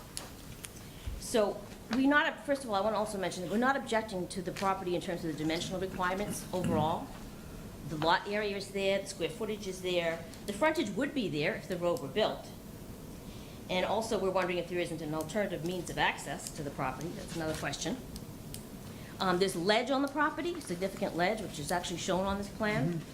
And so they're concerned about what's going to happen with that. An excavator was delivered to the property, I believe about a month ago, just shortly before the last meeting when we were continued, because there weren't enough members there that night. And according to the LaFleurs, the excavator that was delivered actually damaged the road. And so who's going to fix that on this private way? That needs to be determined.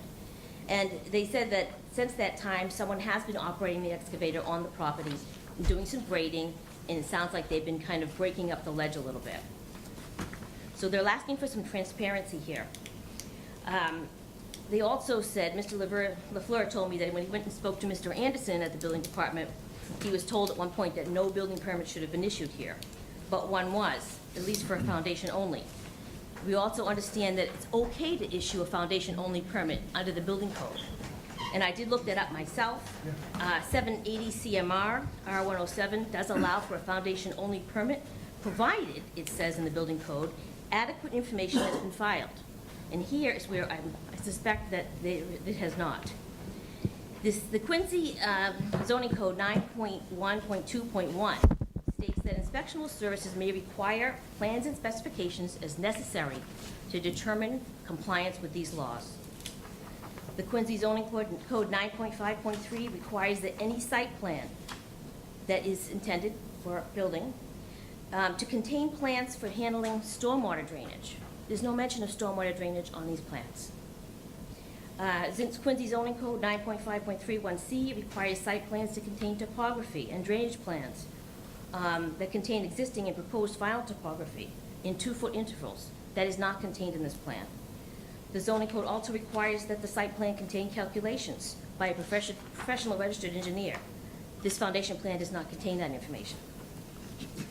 So, and the site plan doesn't mention much about the utilities. There's a little bit of a reference to sewer.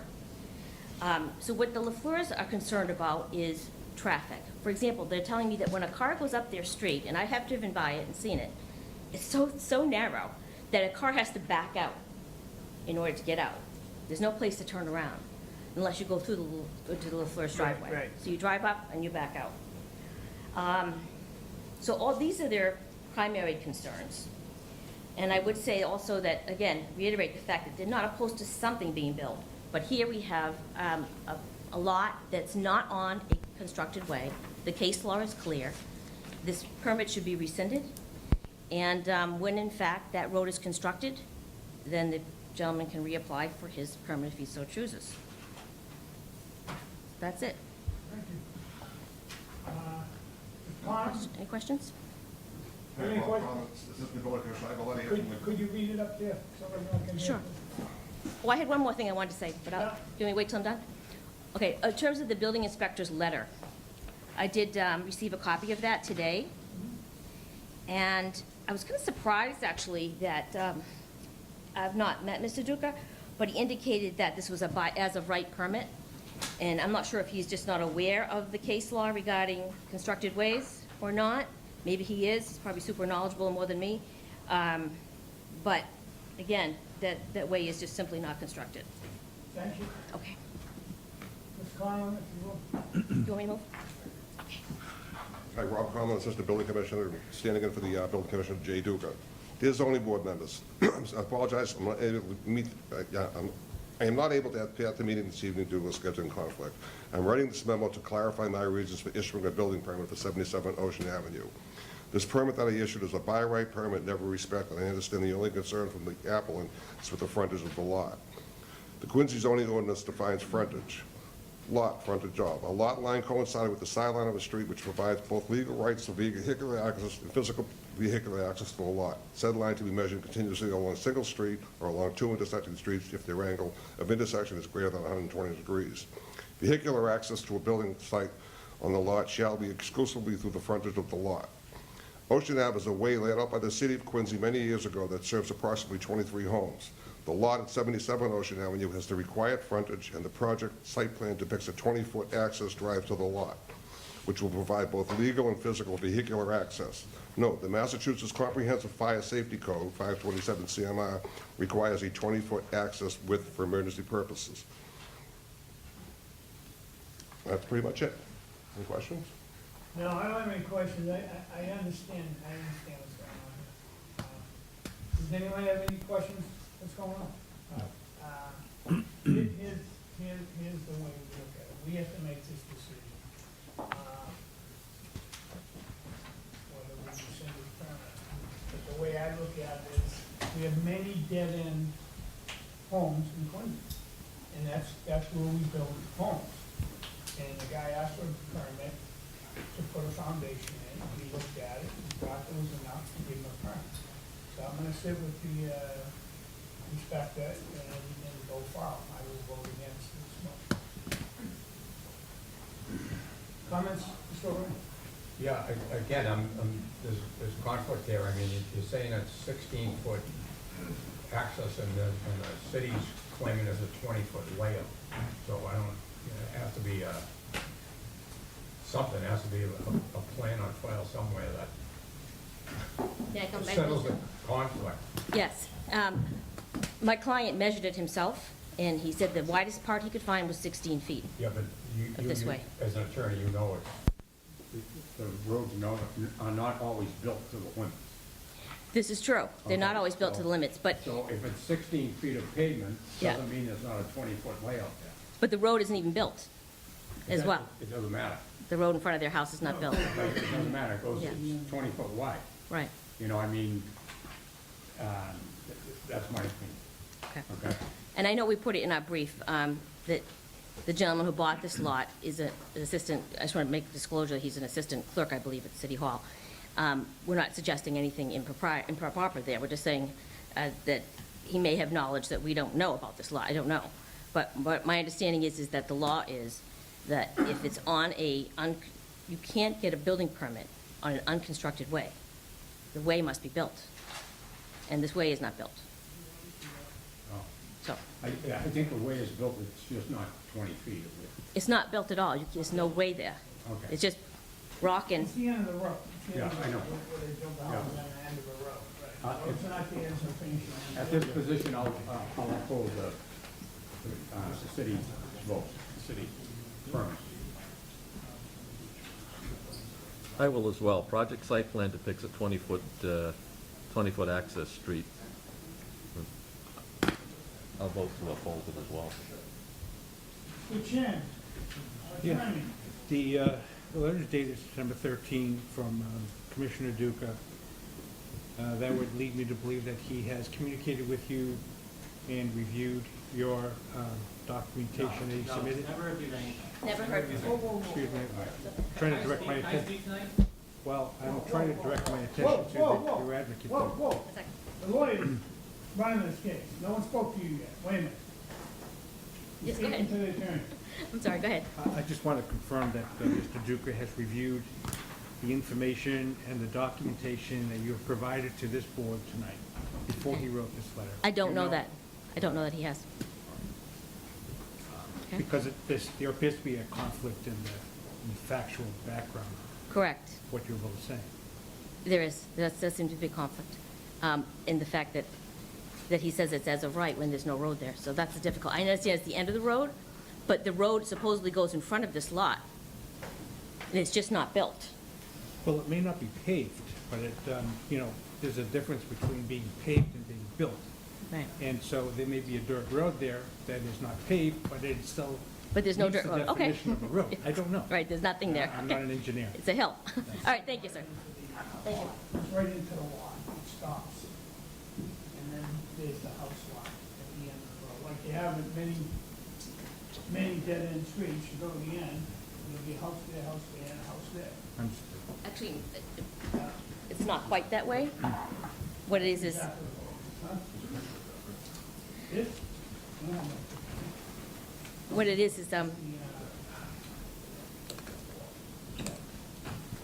there's a, I don't want to speak while the chairman's talking. this here ends.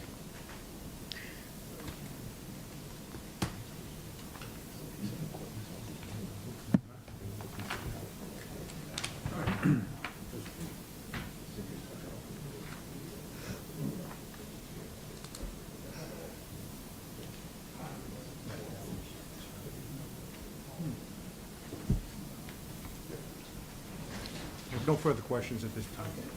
May I make one comment to Franco? make a correction? Mr. Franco? Mr. Chin had asked what I was looking for, and mentioned what I was still going to mention. I mean, we have a question, the definition of the word constructed. In this particular brief, there's the, it doesn't say paved, it constructed roads that are pounded rock, and just don't know the definition of constructed. I have to make the assumption that our building inspector does, and that's reviewed. Any last comments? May I make one comment, please? And that is that the road, it's not a situation where you have a dead-end road and there's a lot in front of it. This is a situation where Ocean Avenue keeps going, and this part of it is private, and this part is not constructed at all. And so the lot, as you're coming down Ocean Avenue onto the private part, would be a lot on the right-hand side, not at the end. That's to make- He's ripping that all up, so you know he's gonna put his road all the way through this, correct?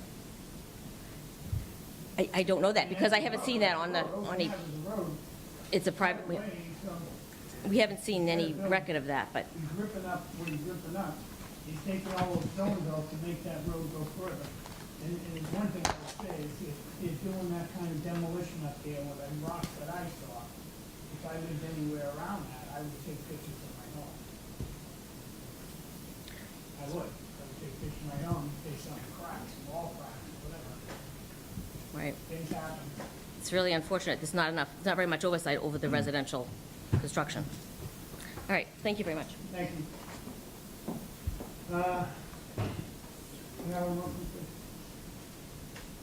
please. Mr. Chairman, regarding case 22-52, James L. Rudolph for an administrative appeal to revoke the building permit for the premises numbered 77 Ocean Street, Quincy. I make a motion to deny the request. Second, Second. on the motion, seeing none, all in favor? Aye. Opposed? So moved.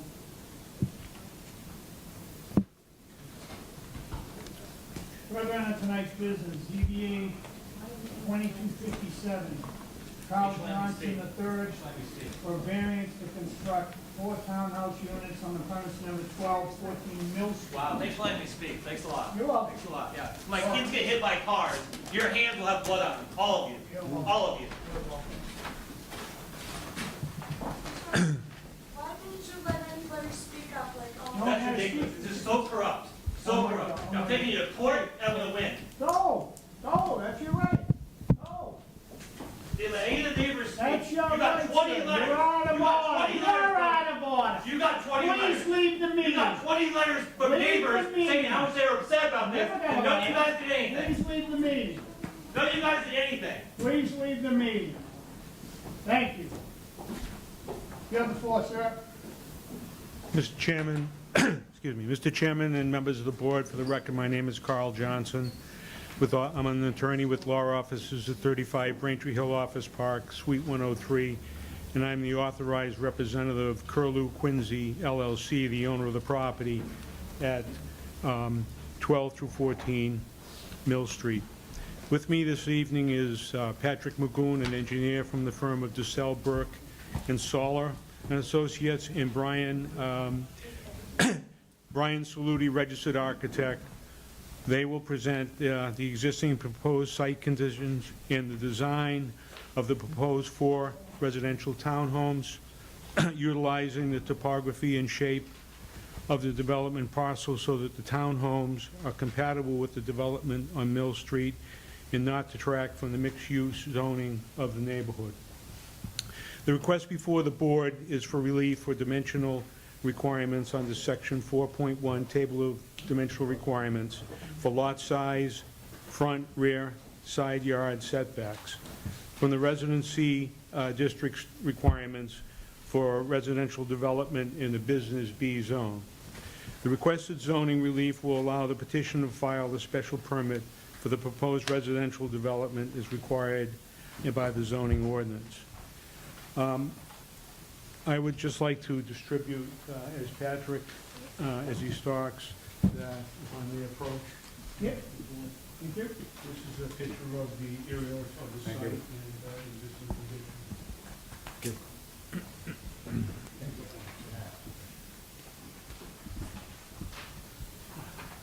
Patrick? Good evening, Patrick Magoon, DeSalle Burke, Solon Associates, 1266 Furnace Brook Parkway. So we have here 12 to 14 Mill Street. It's an existing 10,071 square foot lot fronted on Mill Street. The existing building there dates back to approximately 1900. It's an existing duplex. There's a couple of driveways that serve the property, one just adjacent to it. To the house, and then another driveway with this pretty steep slope, roughly 20%, leads down to an existing single-car garage. As I mentioned, the slope on the site is rather significant, with the high point being up in this northeasterly corner, roughly elevation 32. And the lowest point is going to be back here in the northwesterly corner at roughly 18. Across this whole site going front to back, you'll see various retaining walls to help support the structures on this site. Retaining wall along the southerly side of this steep driveway, as well as along this back edge of sidewalk. There's a rather tall granite retaining wall, and then to support this raised driveway over here, the pretty significant concrete and granite retaining wall at its highest point, almost 10 feet tall. Circumferencing the house is our concrete walkways, pretty much wrapping around the entire site, and back along parallel to the back. There's an additional retaining wall as well in between the existing building and the abutting building.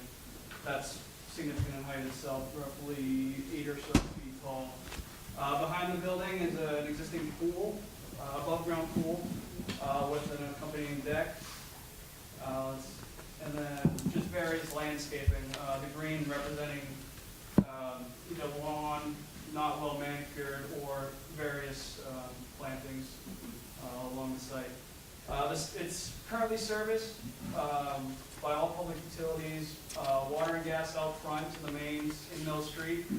There's overhead wires, various overhead wires, 2 providing power communications to the main building, 1 providing into the garage, and then an additional, not servicing the building, but an additional overhead line coming across the property, which I'll discuss a little further on. The sewer service currently runs out the back of the building and ties into the existing sewer main, located in a 15-foot wide sewer easement adjacent to the rear of the property.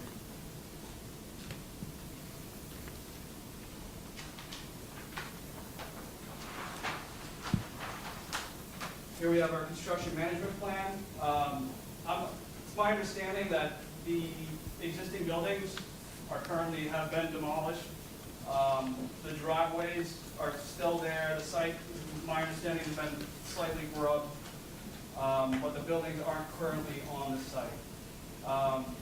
As I mentioned before, this overhead wire, or all overhead wires, the one servicing the building as well as this one coming through the property, will have to be disconnected and in some cases relocated.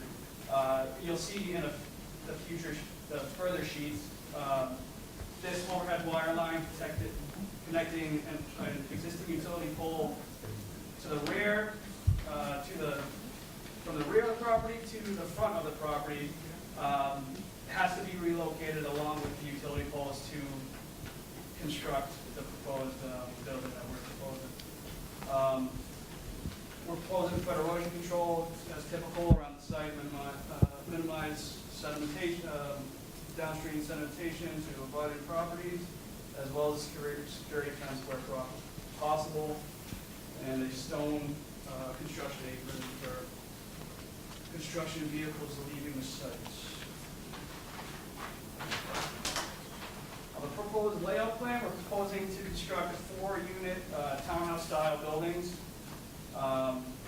approximately 4,139 square feet, roughly. We have a front offset, the minimum offset, or the shortest offset, I should say, is 18.3 feet from the street. So that allows us to have a proposed driveway to each unit, which has a garage on the first level. So provide parking space in the driveway as well as one in the garage, meeting the 8 required in a zone C, or business B, but residential C with special permits. So we have the 8 parking spaces. So that's why we laid out that building as such, given the steep drop off in grade. This building kind of accommodates that. You'll see the various retaining walls running around the site with the high point back here, roughly 5 feet along the back. It's the highest point along the back. But this is just our overall layout plan. Just to give you a sense of the size of the building. The grading plan. So to minimize grading, I guess, as a whole, that's why we, as I previously mentioned, that's why we, have the location of the building where it is, minimizing fill as well as accommodating for parking. The proposed retaining walls here allow for access, whether that be pedestrian or vehicular, as well as drainage to some of these area drains. You'll see the back of the site. After this wall here, it sheds that way as well over here, much like the existing site. The gradient just goes front to back. With a retaining wall along the entire back, or essentially the entire back of the property line, to kind of create a leveled area for residents and accommodate certain utilities.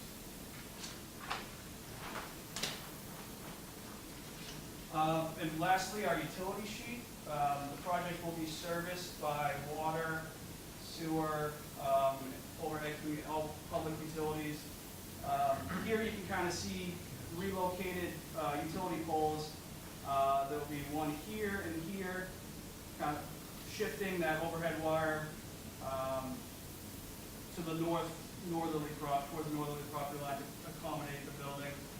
We also proposed a utility pole in front of the building to bridge the gap between this proposed new one and the existing one down here, which is too far of a stretch, which is located in between driveways.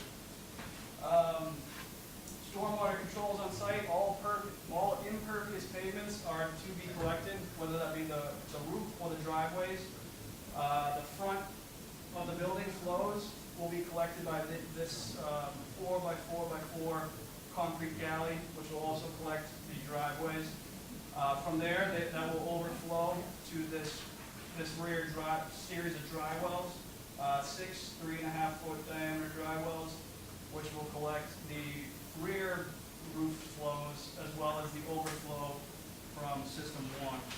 From system 2, in big enough storms, the 25 and the 100-year storm, that will overflow into the drain main also located in that 15-foot wide sewer easement.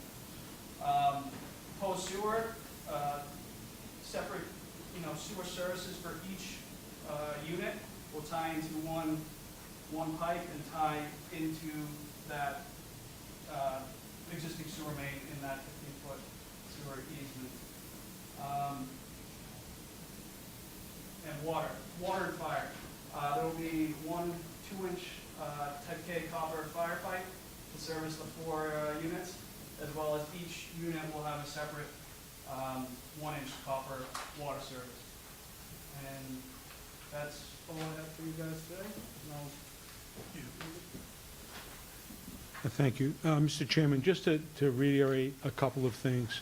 I think it's important that to know what the site restrictions are and why there is a skewed lot as far as angular as well as the steep slope. I think the steep slope will be shown on the architectural plans and the step unit. I think it's important also to note where the garages are. They come off. There are 4 garages that support 2 cars, and they come off the street. Very important, Mill Street is not a very wide street. It's in poor condition.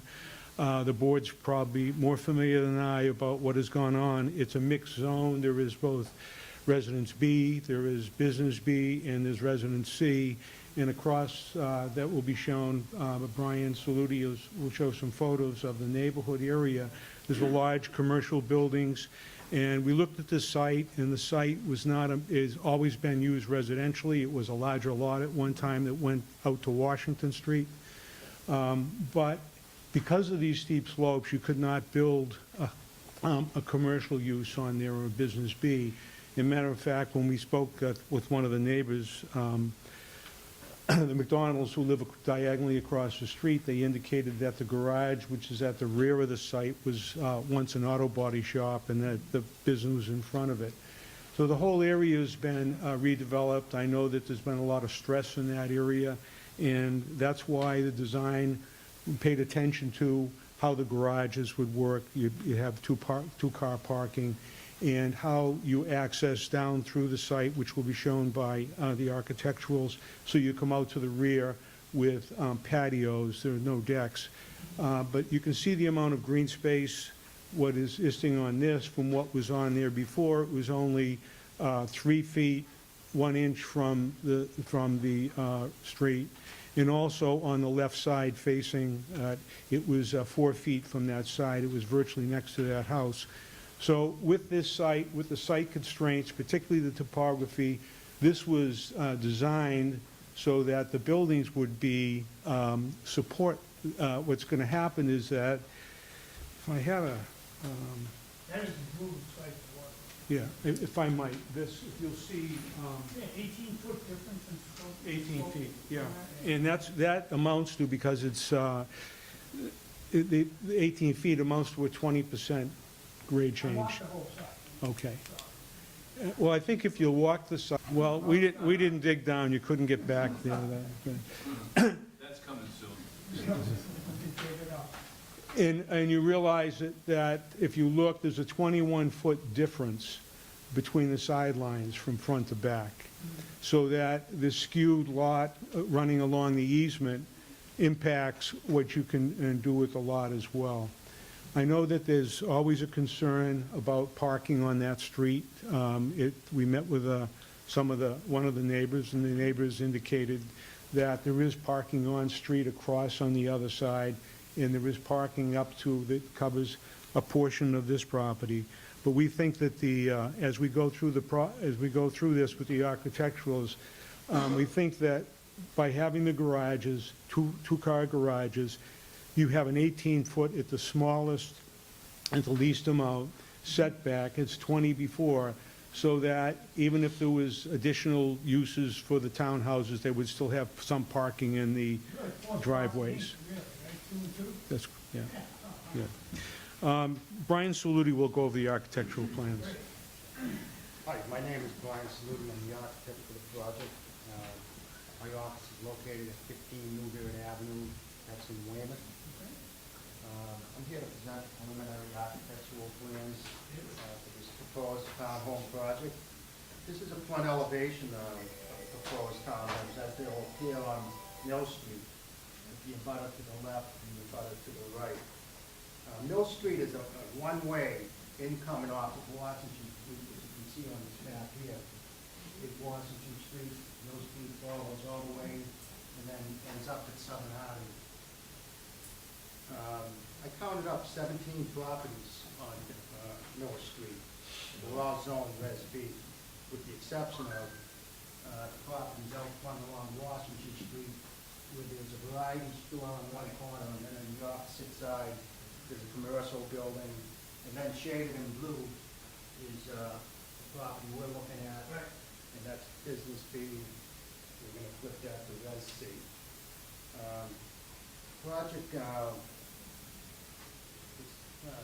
Project is adjacent to this variety store, as I mentioned, and you can see that the variety store has a residential component attached to it. I'm not sure, if it's almost like a single family.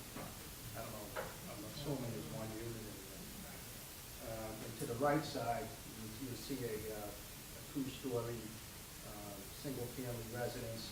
Directly across the street, there are two singles, and then a little ways to the left side of the two singles is a larger development condominium. I'm not sure how many units are in the condominiums here, but it's more than a handful.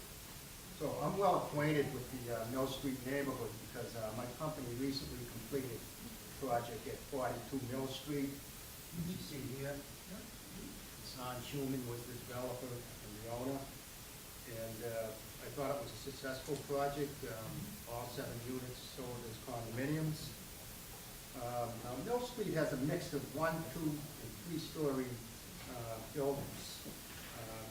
Also has a mix of single-family and multifamily dwellings. The multifamilies are either rentals or the condominium ownerships.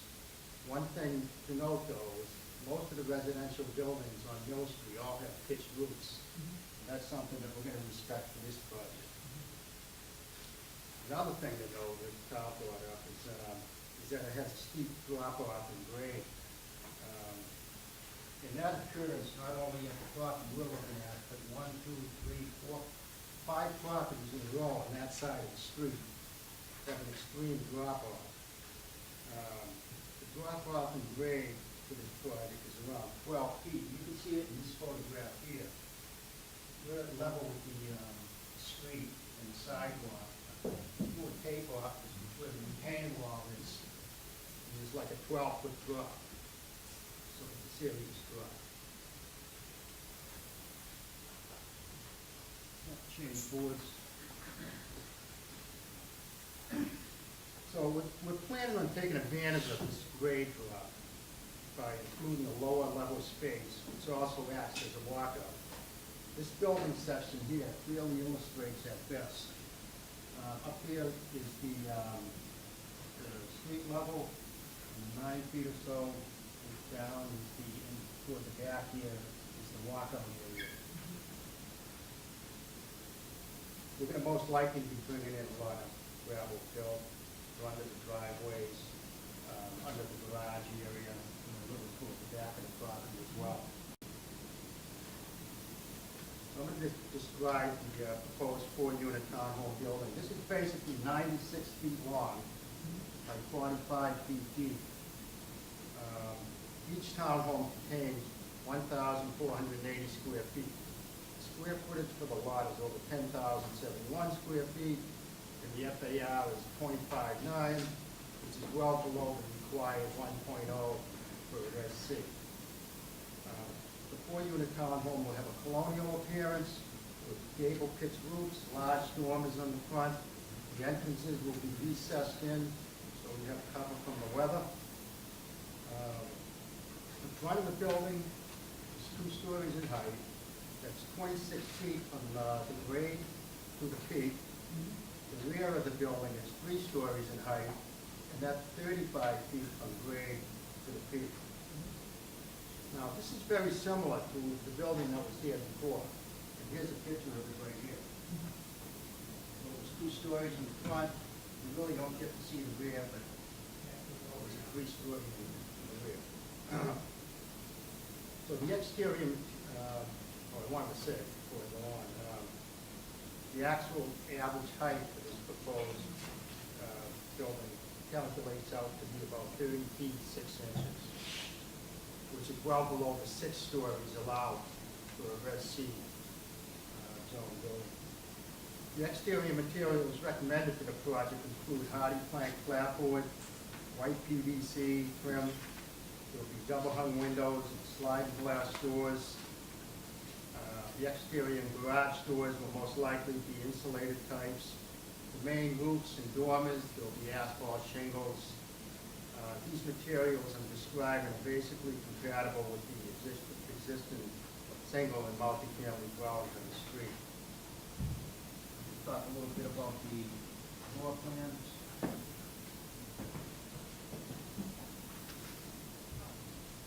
Put that one up.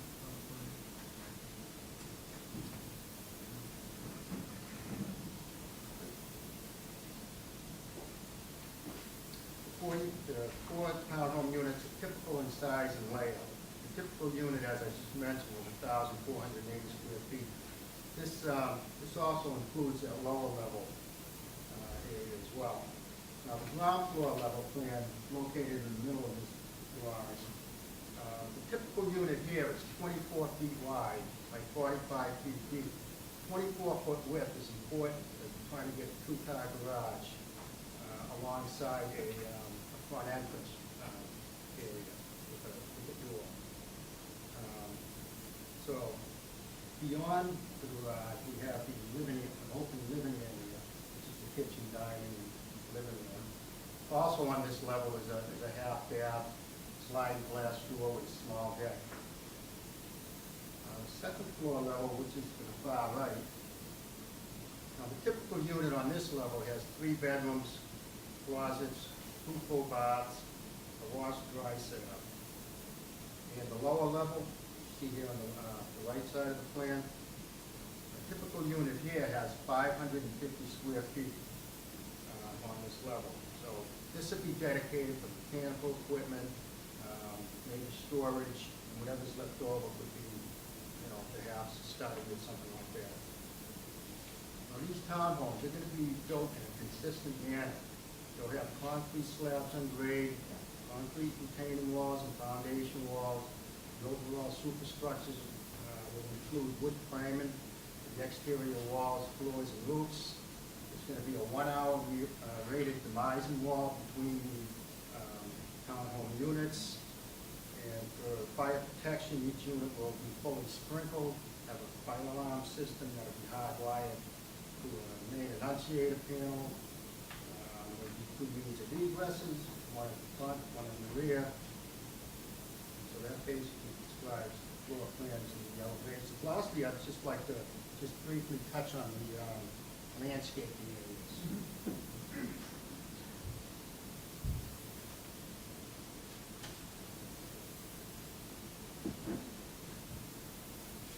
What you're looking at here is the proposed building, just 3 different viewpoints. The upper 2 renderings show views of the front of the property. These drawings clearly show 4 green strips out front here. Now, these green strips, they're about 3 feet wide by 18 feet long. And basically, they help make that separation between the driveways and the dwelling units themselves. So I'm suggesting maybe low shrubbery for these areas. And on the left and right side yards, these areas are a little bigger. They're like 12 feet by 24 feet deep, nice level area. Here you might want to suggest like trees, maybe a maple tree on one end and a cherry tree on the other. And plus there's plenty of room there for additional shrubbery or even lawn areas.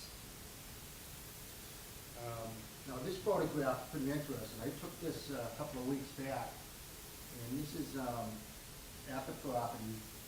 You're looking at the rear of the property, and it looks like an arboretum field, you know?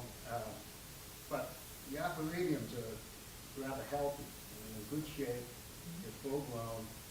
And so this rendering here, I'm suggesting perhaps we take those arborvitaes and take advantage of them, and run them along the rear wall of the property.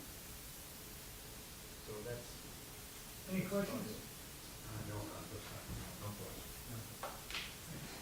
Just want to point out, if you could, Brian, if you put the last one up, you could, how those garages are going to be filled. You can see the, on one of the plans, the existing foundations that are there. That's the overhead, right there, I got it. Right here is just the first, this is a lower level. And so this whole section of the lower level is filled, and that would fill in the foundation, therefore it'd be slab on grade. That's how the garages work. So there's a lot of structural material that have to be brought in. This is a very expensive endeavor to do this, but we looked at it, and with the shape of the lot and the skew configuration, and particularly the slope, we feel that after several reiterations of this, this is the most functional, the most aesthetic one that we came up with. It's only 2 stories, and it matches. We wanted to keep this to the height. You know, it can go 6 stories, which couldn't support it on this lot anyway. But I think that what we did is the attempt of the architect, he did a good job in coming up with this, so we kept the colonial nature of it. As he said, it was a similar appearance from the house that had been there since the 1900s. The reason we're here, though, is not necessarily this evening. It's on a zoning matter, and it's we're seeking the relief again for the side yard setbacks, which we can't meet, in the rear yard setback, which at the narrowest point is actually 11.6, but it's measured at 9.7 because on the back of these, that they have these, they're not a deck, I guess it's a deck, and the deck walks out, it's 4 feet by this, so it exceeds the 3 feet, so you have to take the distance and drop it down from the deck back, so it's to the foundation, it's 11 at the worst, and in this one, it's almost, I think it's 16 or 18. So we don't meet the setbacks on the site as far as all of the setbacks, because the front one, even though we meet the 18 feet from the sidewalk back, it doesn't meet the 25. The lot size was in existence prior to the adoption of zoning in the city, so I think that the board, rather than the variance, could make a finding on that because it's pre-existing and non-conforming. And although it's twice the size of a Business B parcel, it's less than, it's 4,000 square feet short, approximately, from meeting the requirements for lot size. I can go over a couple of things. I don't want to take a long time tonight. I know that Chapter 40A, Section 10, and Chapter 375, Section 9.2, for variances requires petitions for variance must satisfy the following conditions to create a hardship in the construction of the proposed residential development related specifically to the site-specific circumstances related to soil shape and topography that affect the structure, and the enforcement of those requirements on this site do create both a financial and actual hardship in construction and use of the site for the residential purpose it was has been used for, even though it's in a Business B zone. It was a 2-family or a duplex property. We're adding 2 additional units. Even if we reduce certain things, we wouldn't affect the front or rear setback. And particularly with the garages, we feel that that will meet the requirement for the parking. I will say that we did have an opportunity to meet with, actually I sent notices to direct the abutters with the copies of plans and a summary of what we were going to present. And we also met with The residents are directly across the street at 21 Mill Street, Sharon and Kevin McDonald, who I see are here tonight. We had, they expressed to us last Thursday evening their concerns with development on the street, dealing with on-street parking, snow removal, construction-related impacts. Now, I know that when this matter goes before the planning board, as it's required to do for a special permit, many of the things were presented here tonight, more than just zoning related, will be taken into consideration to deal with that. I agree that looking at the street, that we think that if we can construct that first part, that all activity could take place for the construction. A lot of the, they wouldn't be blocking the streets, but I do think the construction management plan, which the city has been requiring lately on these things, even for larger projects, in this project, it would be appropriate to do that. It would control a lot of the things. Because we do note that the street is not in good condition. We think that because the water lines are all coming this way, it's likely that a good portion of it will be required to be all repaved anyway in front of this for those circumstances. The relocation of the utility lines is something that the utility companies are going to foster and to change. And we know that there's been a lot of construction on that street, and it has created hardship for some of the residents. We understand that. We hope that we can develop that, develop a plan that will satisfy and control the construction, and that the Inspectional Services Department does enforce those things. So with that, we just ask for your favorable consideration for these that will not, deviate from the requirements of the zoning ordinance, and I do think they meet the statutory criteria for a variance. Thank you. Thank you, Tom. Any questions at all?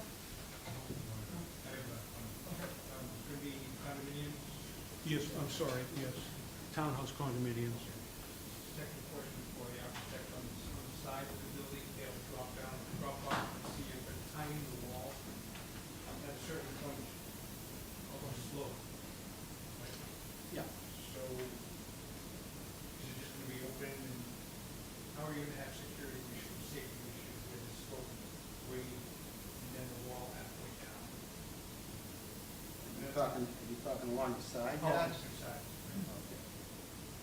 Yeah, there's a slight slope, I don't know what percent slope it is. I don't want to say 1 to 10, but that's off the top of my head. I'd say for those walls, some type of fence may be deemed necessary for that area. I didn't have children right there on the side where it's grass, if you have grass there on the side. And it's sloped and may drop off. It's sloped front to back. If you look. So, yeah. But, I'd be concerned this way, but there still is that height difference that way. So, yeah, I see some type of fence. Yeah, especially with some of the, I think, 5, 6 feet, I would deem it almost necessary. Yeah, then we hit the wall and then we drop off after the wall. Exactly, yeah. On the outside, yes, on the outsides of those walls, it's lower grade, outside the property, and then from here, this is higher grade, this is lower grade, so even that divider. You're gonna fill in the back, you fill in gravel. Yeah, you can see that it's raised up. You can see it's raised up here from the elevation of the easement.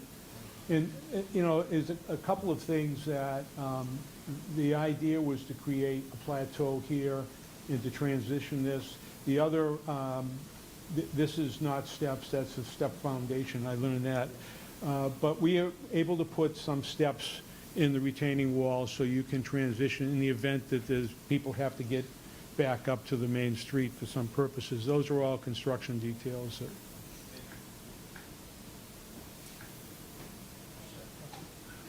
there anyone who would like to speak in favor?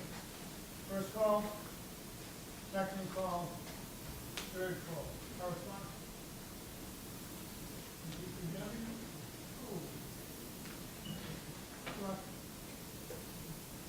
Good luck, boss.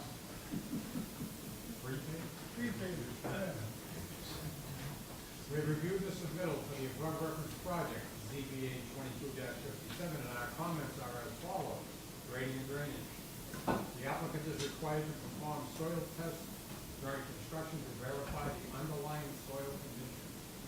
Modifications to the stormwater management system because of a differing soil condition shall be submitted for review and approval.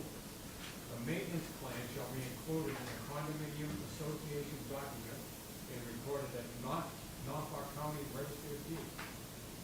Apply for a drain permit from the Department of Public Works before construction. 4, the proposed infiltration system violates the setback requirement for the property line and the building foundation. 5, 1 week prior to any land disturbance activities, the applicant shall conduct an on-site inspection with the city of Quincy and/or the city's designated representative to observe the erosion controls installed at the site and review the erosion controls anticipated to be employed during construction. The city of Quincy and/or the city's designated representative shall also observe the construction of the stormwater management system. 7, the applicant should confirm that adequate water quality is provided for the overall site and provides TSS removal worksheets for various flow patterns. The water. 1, perform water flow tests with the city's water department. 2, cut and tap existing water service at the connection with the main. All abandoned boxes and valves shall be removed. 3, connect to the city's main with 1 2-inch pipe for fire service and 1 2-inch pipe for domestic service. The 2-inch domestic pipe can be branched off inside the property for individual use. 4, the applicant should confirm the appropriate connection, capping sleeve and key with the DPW prior construction. Sewer. 1, the existing pipes and manholes on the street should be inspected with the television pre- and post-development in order to check the condition of the system. The television report and video clip shall be submitted to our office for assessment. 2, cut and tap existing sewer service at the back of the sidewalk. All abandoned structures should be removed or filled with dense grade and stone. 3, we request that the sewer service be connected to the existing sewer manhole at Mill Street. In general, number 1, the existing roadside curb should be reset or replaced prior to the construction of the new sidewalk. 2, install survey monuments to delineate the property line on a public right of way.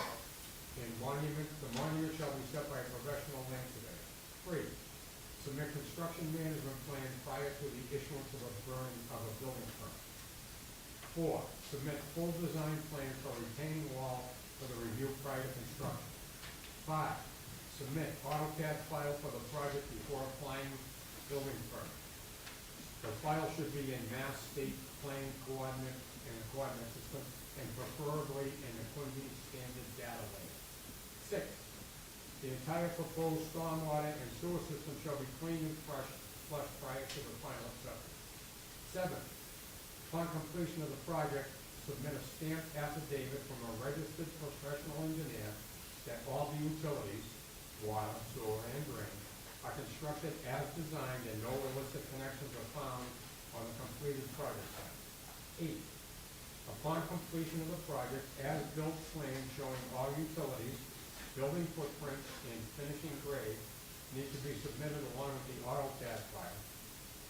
And as-built plans shall be in the Mass State Plan coordinate system. The developer and/or the contractor shall contact the design engineer or surveyor prior to the installation of foundations and utilities to allow for the proper inspection and data collection for the as-built plan. If further information is required, please advise.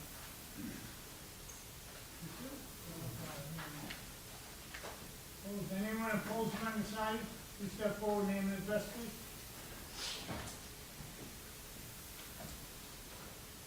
McDonald, 21 Mill Street. No, wait a minute. Wait till you Sorry. get- No, we're gonna take recording. Yeah, I hear you. Thanks. Kevin McDonald, 21 Mill Street, and I'm sorry to say I hate to be here. Last time I was here was 2 years ago, fighting over down the street, which is this architect designed. Right now, Mill Street is starting to look like a condominium complex. It's about time to change the name of Mill Street, say Mill Street Condominiums, because that's what it's getting down to. We lived in our neighborhood for 21 years. My wife has cried the last 3 weeks over this situation. We met with these gentlemen the other night. We explained some details to them. They're trying to work with us, but unfortunately, I think the site is just too big for what they're trying to propose. There was a two-family there before. When the gentleman bought the unit, it was a quick sale because they had financial problems. So he actually knew what he was stepping into when he bought the property. So to ask for a hardship situation in order to put these 4 units in is not even hurting us, it's also hurting the community. Letters did go out. I got one with a blueprint. Unfortunately, the other neighbors that live around us are all Asian community. They don't understand the English word. So they might have got their letter and not paid attention to it. There was no community meeting to discuss this. I am pretty much talking for everybody on that Mill Street situation right now. And I had to do this 2 years ago, and I'm getting kind of tired of it. So I'm hoping that you guys do not approve. They're looking for their adjustment. What are you looking for? I'll be happy with the two-family back again, to be very honest with you. It's just the street is just too overwhelmed. There's no parking. There's no snow removal. They got 8 spots. They might have 8 spots on the property. They got 816 there, they get 4 for each unit. Yes, but 90% of the people that own a garage don't use both spots. They fill half of it with junk because they're condominiums. They don't have any place to move their shit. Excuse my French. Well, they get bottom floor, that's what Basically. Number 2 is that the footprint is just too large for the street. There is absolutely no parking on Mill Street. The left side of the street is for the commercial use of that building that's on the left-hand side. The dairy farm takes up 90% of the street during the day hours. City workers go there. No, playing Keno. It's the most Keno hotspot in Quincy, okay? So there's constantly no parking on the street. And now that we want to put 4 more units up, and they're going to take away those parking spaces that are out in front of that property, you're going to limit it down to maybe 7 cars on the left side of Mill Street. And then when these people back out of their driveway, they're going to be hitting those cars that are parked there because the street's not big enough. If you look, try to find a print. Up here is the street lineup. Yeah. Okay, so Mill Street is on one corner, one side, okay? That's one side parking, all right? I met with the director 2 years ago, and we decided to make it one-way street. There's no parking on one side. Okay? So the parking is on the odd side. Now, that odd side parking is where that commercial building is, which is like a halfway home, physical therapy, and things like that. They take up that whole side street during the day with their parking. Now, when these cars pull out of their driveway, if there's new development, they're gonna have a very tight corner to turn because the street is so small that the cars parked on the other side. Parking, 2 cars can go by it. 2 cars cannot go by there. No, no way, no way. I barely get my truck in my driveway. I take the whole street to turn my truck into the driveway. That's how small the street is. It's been totally torn up by all these developments on the street, okay? And I'm the one living with it. You know, you guys are going home to a nice clean street, you know, cocktails at night. Yeah, thank you, brand new. You must know somebody. But what I'm trying to say is, we've already been through all this development on this street for 6 years now. I've lived with contractors yelling and swearing at my wife. All right? I've lived with contractors parking on the street and don't give 2 craps over their parking. All right? Huh? Oh, I agree. I've already explained this to the architect. We'll go down that way on my property. I only have 3 spaces in front of my house. All right? And I try to, you know, keep my cars there that I use. They're registered, they're insured, and everything. I have the right to use that street. But they start bringing in more development, where are these people gonna park? Where are the families gonna park when they stop working until 7 o'clock at night, and they're supposed to stop at 6? Because it happened. And Mr. Duca will back me 100% on that, Yeah, construction, and it's just. okay?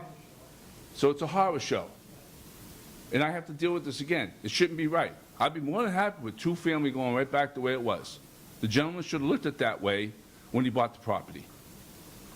It's been sitting there desolate for the past maybe a year now. Okay? And it's just too much. Even Mr. McCarthy would back me 100% on this one. There was never any mention to the people around the neighborhood that this was going on. He never received any notice. All he received was an engineering plan, and that was all he got. This is all news to him, too. So they didn't really plan this out good to let the community know what they were trying to do. I thought it looked good, I thought it would clean up that whole street. Well, so then the 9 beside me and the 6 down the 7th down the street and me. They did down there. So right now, we have 23 condominiums on Mill Street. 23. But condominiums are owned, they're owned, they're not renters, they're owned. No matter who's living there, it's still 23 condominiums on Mill Street. You know, apartments are different, apartments, you know, where you get a condo, at least the guy's got, you know, hundreds of thousands of dollars invested in the property, he's gonna take care of it. You might be right on that. I'm a general contractor too, okay? I'm in the business. What I'm trying to say to you is just that development on Mill Street is too much. It is. You gentlemen have to look at it that way, It is. all right? There's been a lot of work done, tons of work. Tons of work. I don't even think the sewer system can handle the pressure. So it gets tired, all right? And if the other people were here that could understand the English language, they would also might speak also. But they're not, because they're not English-speaking people. I have a hard enough time communicating with them on my street. So I'm just hoping that you guys decide to go against the situation in hand. And Mr. McCarthy will probably back me on that, too. Thank you. Thank you. Anyone else opposed or undecided, step forward, name and address when you get here.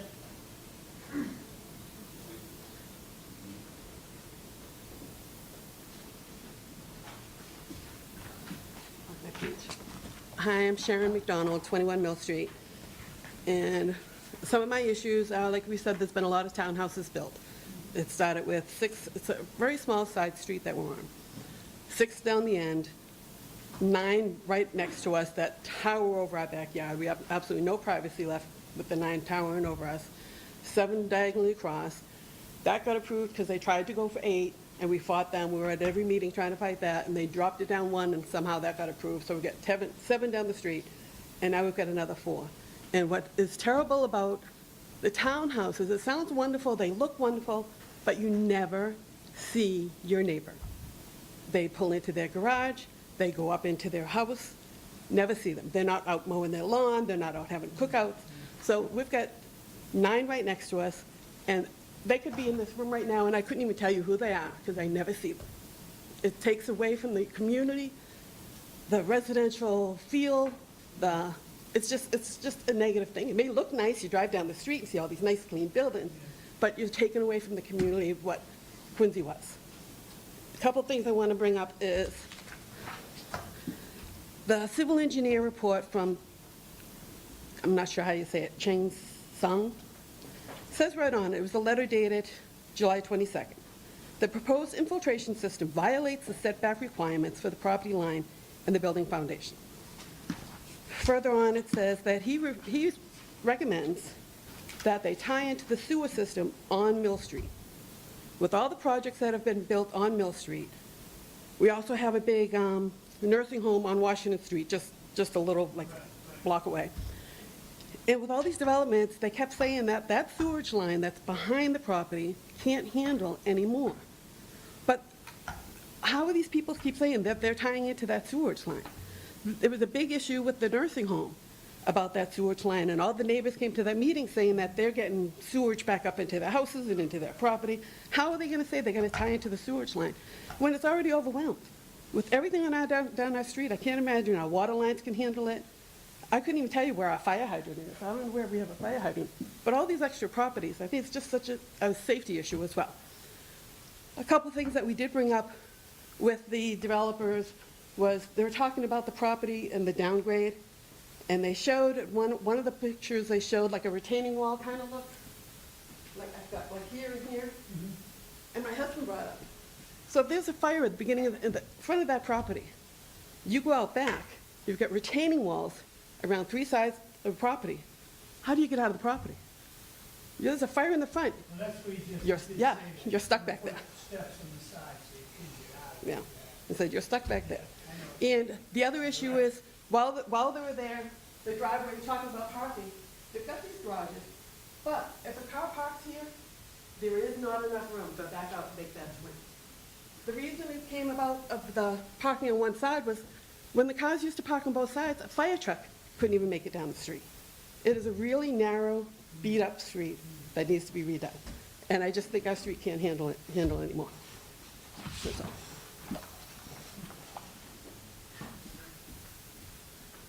Anyone else? Council? Yes, sir. Dave McCarthy, 48 Whitney Road. I'll go along with Kevin McDonald, about 99%. He said 100, but I'll ease it back to 99%. I do agree with him. Mill Street, I wasn't here for the complex to the left of the McDonald's, the big one that was run by a gentleman who lived up, and I think he was out of Newton. But when I first came on, which is 6, 7 years ago, that was a catastrophe in regards to site management. Trucks, fences falling down, the whole bit. I get it. People couldn't get out of work, couldn't get out of their driveway to go to work. The next project came in, and it's further down the street. It gives a little more breathing room, as Kevin said, off of that corner. But I'd like to see it either 2, maybe 3, reduced a little bit, only because he's right. That Dairy Mart in that corner is always hopping, and I go down Mill Street on purpose a lot to take a look at, just to see what we put in and just to take a look at what he's talking about. If there are a couple of cars on each side and they're not staggered, you might not get down there, especially at the beginning where the McDonald's live. I think they're at number 21. But I'd like to see this a little bit smaller, either 2 or 3, and some more green space. I know Board Member Chin had mentioned about kids playing on grass, and that entire street now, I know it's Res A, Business B, Res B, you're bordering the city, and I know a lot of things can happen in those zoning areas, but Mill Street has taken a lot of activity in the last couple of years. So I'm all for the condo, I'm all for brightening up, a blighted spot that, remained, however it remained there for a while, building before they know, yeah, and it cleans up the street. But again, a little breathing room. Kind of finishes up. Yeah, but some breathing room, a little breathing room, because of the complex next door is very big. The 7 units, I don't think they really affected that much because they're down. They go down towards Pond Street, but again, what's to say someone else on that street sells a couple of parcels and we come right back here again. And as Kevin mentioned, it'll be all condos. So I'm looking for a little leniency, I think, in regards to the size of what they're doing. The only people that I've spoken to are the McDonald's.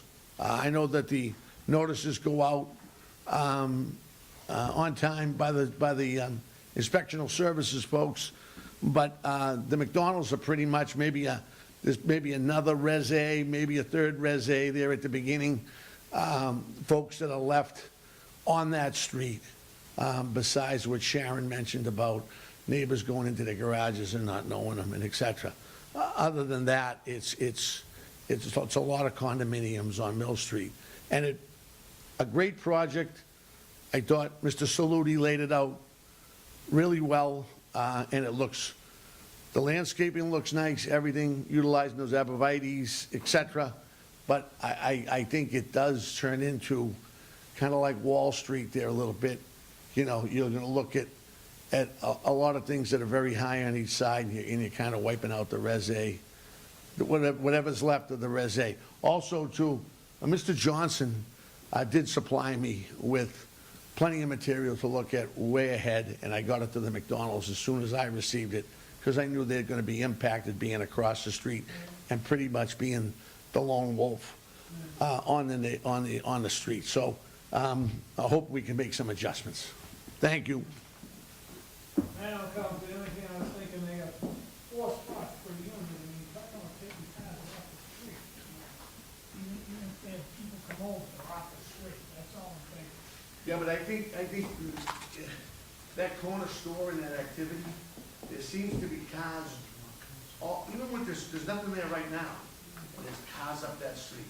You go around the corner, you gotta be careful, because it gets tight. I don't know if people just park there, walk down the Where street. they gonna park if there's another house there, where they gonna park? No, When that gets used, Street's just a tough street for that, oh, you yeah, know? but where they gonna park? They're gonna pull up there, and they're not gonna be able to park in front of someone's house, they're gonna have to move something, where they going? Where? In front of my house. Probably How about in front of already your there, house? right? You got a new street. Probably already there, right? Yes, they are. That's why I'm sitting here talking to you right now. Yeah. They gotta find these Keno spots. But I know. I just, when I first looked at this, I thought it was a beautiful project. I cleaned up that whole street, got rid of that crazy blighted whole area. They got 8 cars per unit and 4 parking spaces per unit. I really did. I thought it was, and I know construction stinks. It stinks in every neighborhood. I get it.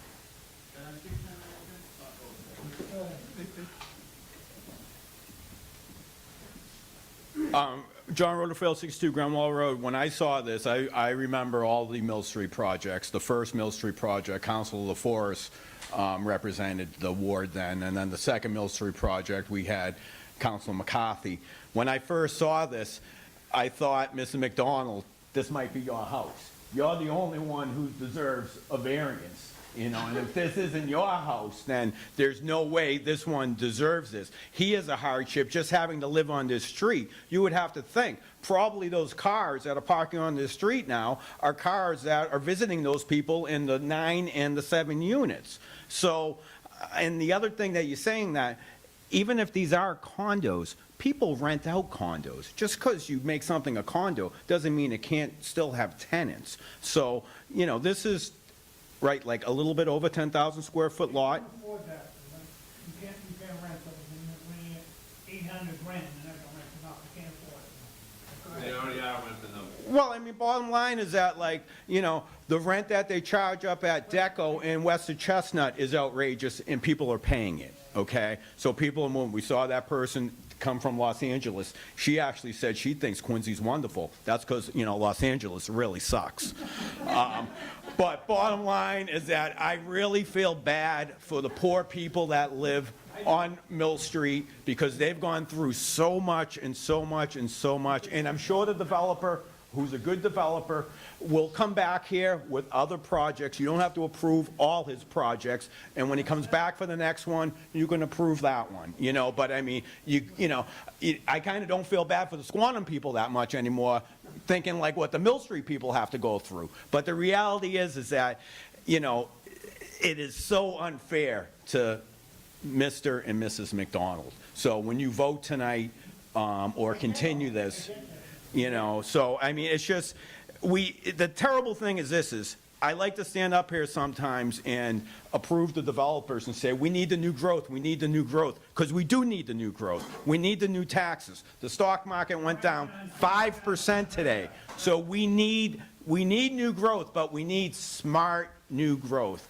And we don't need a whole bunch of people to come up here and say this isn't good, because you guys on the board are supposed to protect the people and decide what's good and what's not good. And I do trust the people on the board. I think you all do as good a job as you can. Thank you. Call it part of hand calls, and it's tough.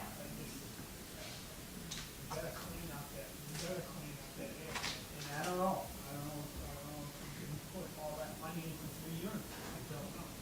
That's one of the problems as far as the hardship can be financial and otherwise.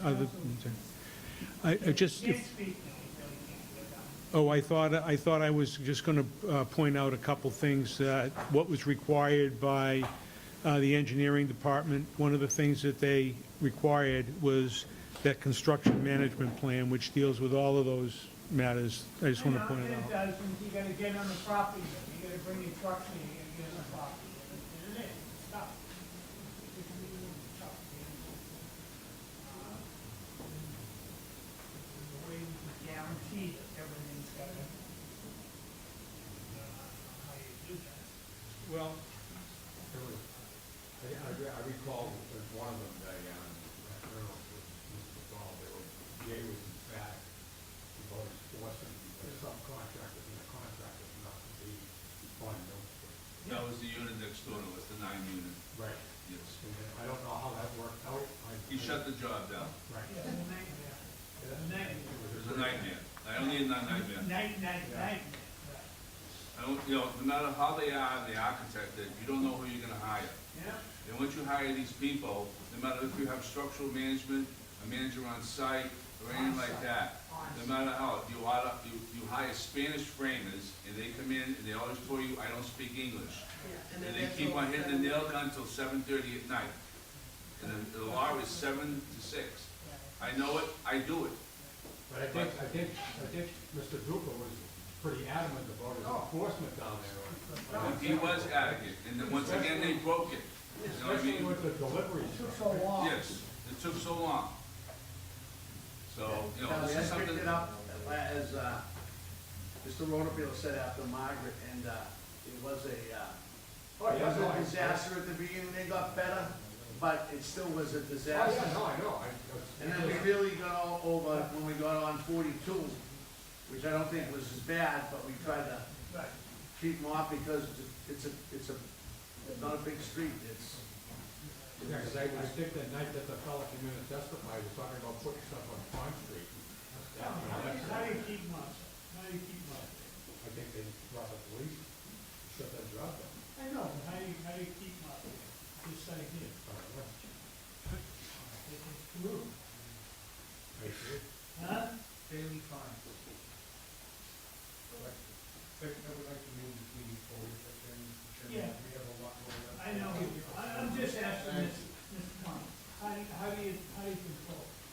We said it's all constantly, it's down, constantly like.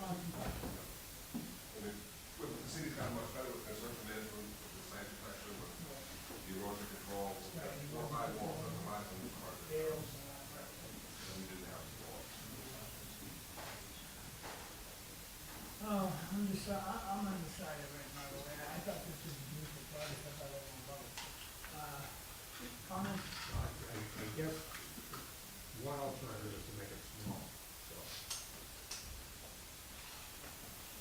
Maybe come to 3, I guess. I don't have a solution, I don't have a complete answer. That would be my attempt. 3 units, a lot of units. I don't know, it's not financially worked out, but. Can I understand the site cost, being with the very expensive units, so grade of the lot, but I would be in favor of 3 units. If they, I think it would help with the side, just to get the side access and what's going on with the side. It's very narrow and very sloping, I'm not comfortable with the access to the lower part of the site, the way that it's configured presently, so I would consider 3 units.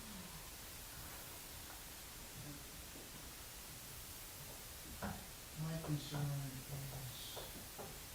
and let's talk about snow removal, I don't know where the hell. Thank you. Yeah. I mean, you guys gotta go out into Mill Street. My thought is if those units are sized down at 3 units, you're gonna have no side setback problems. You have a spot that you can put snow. You may actually even have more room for another guest parking spot if you agree, and I think there's plenty of parking per unit on site, but I'm just simply pushing, asking for the variances on all 4 sides, and I get the financing of it. There's a lot, there's a problem with taking up, a little more landscape, a little more green space, and spot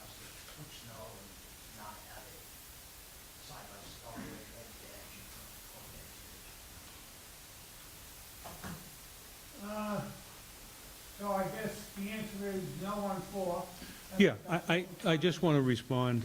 Yeah, I understand, I think that 3 units may not reach the 25 in either side, but it would be closer to that in 20, and it would allow maybe for, they're only 24 feet wide, we could adjust that a little bit too as far as the side. I understand the comments of the board. I do think that the construction management plan that was required by the engineering department and what has been enforced in other ways is a new mechanism that the inspectional service has put in, and they do enforce it. But it is a narrow street, no one's denying that. There are problems, and I know it's a very complex neighborhood, multi-use, so that, if the board is willing to do it for 3 units, I still would have a rear and the front setback requirement. I'm not sure what the back would be. It still wouldn't meet those. I get that, and it's gotta be cleaned up. And if you could bring back the, I think, 3 units, I think we're only looking at favorably, yeah? Well, I can make the agreement now, and we can do it, unless you want, We're gonna see a set of plans first. subject to the plans. Yeah, why don't we, we're not gonna vote on it until we see a set of plans. Why don't Okay. we, the next meeting is, need to go more than, not 26th, 27th, we gotta go. October 11th, can you get them there, get them, plans a week ahead of time, October 1st, it'll be 3 weeks away. Yes. Thank you. No, we're here, October 11th, Make motion October 11th, make that 3 weeks. Mr. Chairman, regarding case number 22-57, Carl R. Johnson. Thank you, Mr. Chairman. Variance to construct 4 units on the premises number 12 or 14, Northwood 20. I make a motion to reschedule to October 11th or 22. On the motion, seeing none, all in favor? Aye. Opposed? So moved. Further on to tonight's. Thank you. Yeah, it doesn't, it really don't matter, we kind of, we gotta clean it down. Okay.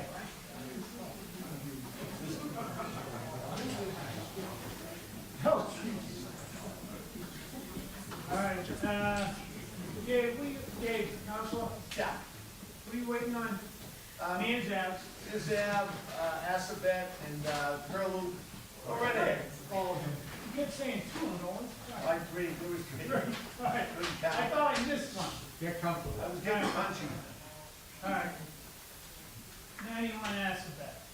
We all set case number 2257. No, 2261. Where am I? 2260. 2261 I want, Man's Ave. We have a decision, do you have anything on Man's Ave? Come on up, please. Man's Ave, you Man's Ave? Yes. Oh, come on. Yeah. Hello? Yeah. Edmund. Name and address, all right? Yeah. Edmund Tosselari, 28 Mayor's Ave. All right. I'm the How homeowner. did we make out with your name? Yes, so we did meet with the neighbors, and I want to thank them for, showing the concerns and ask some Yeah. questions. We went over the plans, we explained everything, and I hope we come to an understanding that we're okay with the proposed. If I may be recognized. Yes, name and address, please. My name is J.D. LaRossiere, 47 Randall Hill Road, Springfield, Vermont. I'm speaking on behalf of my sister Elizabeth Lefebvre, who's at 34 Mears Ave. Okay. We did have an opportunity to meet. I believe the board is in possession of a letter dated August 30th. We'd like to withdraw that letter, and at this point, we'll stay undecided on this and leave it to the knowledge of the board. All right. So did you come up with any resolution at all? Well, no, we believe that what they propose should work, and that the view, while obstructed, will not be, will be partially obstructed. So, but we can live with that. Yeah, it happened to me. Not kidding it. But, okay, we're just here to do a vote now, so why don't we, make a motion on that? Everyone spoke, everyone did anything, we gave them a chance to try to get a thing. Mr. Chairman, regarding case 22-61, Edmund Tasari, good enough, for a variance to build a 1.5-story addition and 2 additional parking places on the premises number 28 Mears Ave, Quincy. I make a motion to grant the requested variance. On the motion, seeing none, all in favor? Aye. Opposed? Marty, I need to abstain, having not heard anything. Yeah, I know. Four of us. 4-0. Russell votes 4-0. no. You're all set. Thank you very much. Thank you. Thank you for meeting, and thank you for speaking, and thank you for hanging in tonight. I know it wasn't easy. Now we're at 91, that's right? Case number 2260. Brian Travis for variance and 10-foot addition on the driveway side of the home on the premises number 91. How are you? Good, how are you? Good, good. I'm Brian Travers. I'm trying to do a 10-foot addition on my drive. Hold up, take it out. We got a hair here, there's no mics. Trying to do a 10-foot addition on my driveway side. Just trying to expand, add another bathroom upstairs and expand my bedroom. My family's getting bigger, not trying to leave Quincy. And then also expand my have a mudroom with a door on the side over there. I see what you're trying to do. You're bringing that, it was 17.7 or something. 17.7, yeah, exactly. You're only gonna have 7.7 on So, that side? yeah. I think you're really squeezing that side a little bit, but I don't know. Could you live with 8 feet if we got 2 more feet over there? That's like 9.7. That would be nice, so that'd be Would it great. work? Yes, it would definitely work with what I have drawn. Yeah, it definitely would work. So, guys, just looking at your driveway side, it's like, and it's only going half of the house. Yeah, it's not the full length of the house. It is not the full length of the house, no. Half house back, and try to make it bigger, but it brings it to the neighbors like 7.7. It was, yeah, it's, you know, if you grab a couple feet there. And I'd still be, Neighbor here? no. Yeah, all right. I'd still be able to hold my driveway. I'd still be able to fit plenty of cars in the driveway. Right, and I just want to make sure that you can build what you got to build with Yeah. that. And the council, I spoke with him when we talked to our council. Yeah, I talked to both neighbors. There's two, you know, they wrote a couple of letters. The Travis family's been there for a while. He's got 2 little kids, and I think it's great. He's trying to maneuver to make it all happen, you know? My suggestion was to just go back and talk a little bit more with especially with the neighbor to the left. See if we can squeeze it a little bit more, maybe talk about a fence. I mean, all the houses, they're all pretty close. And just make the right adjustments so they could have a mutual agreement like the Mears Ave people who just left. Right, so if you take 2 feet off that, you're only 10 feet from the house. I think that's Right. fair to everybody. And it's kind Right. of half of his, but he can live with 2 feet and make it all work. And I planned on getting together with both Mr. Fontana and the other neighbor, and Brian, and just going through a few things, maybe change the door a little bit, the stairs were towards the door. Give him as much room as we can and make sure it works for this guy too, so. So the 8 feet would work with everything. I think so, but I don't know about the neighbors. You know, I want to throw that by him. So what do you want to do, come back? Yeah, I'd like to come back. I'd like to have a little, yeah, I think we can clear it up. All right, let me see if anyone wants to speak here. Okay. Keep it up.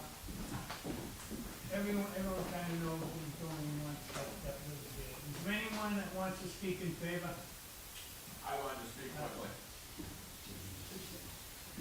I just want to thank Councilor McCarthy for being here all night. I mean, we truly, you know, are lucky to have someone like Councilor McCarthy here advocating for the clients. And the clients are not the developers, the clients are the taxpayers and the people who live in the city of Quincy.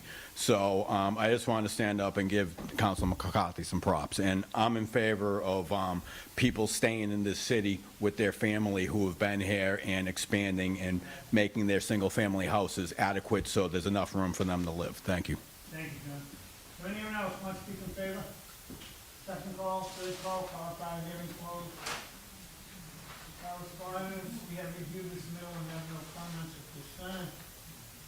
What is it?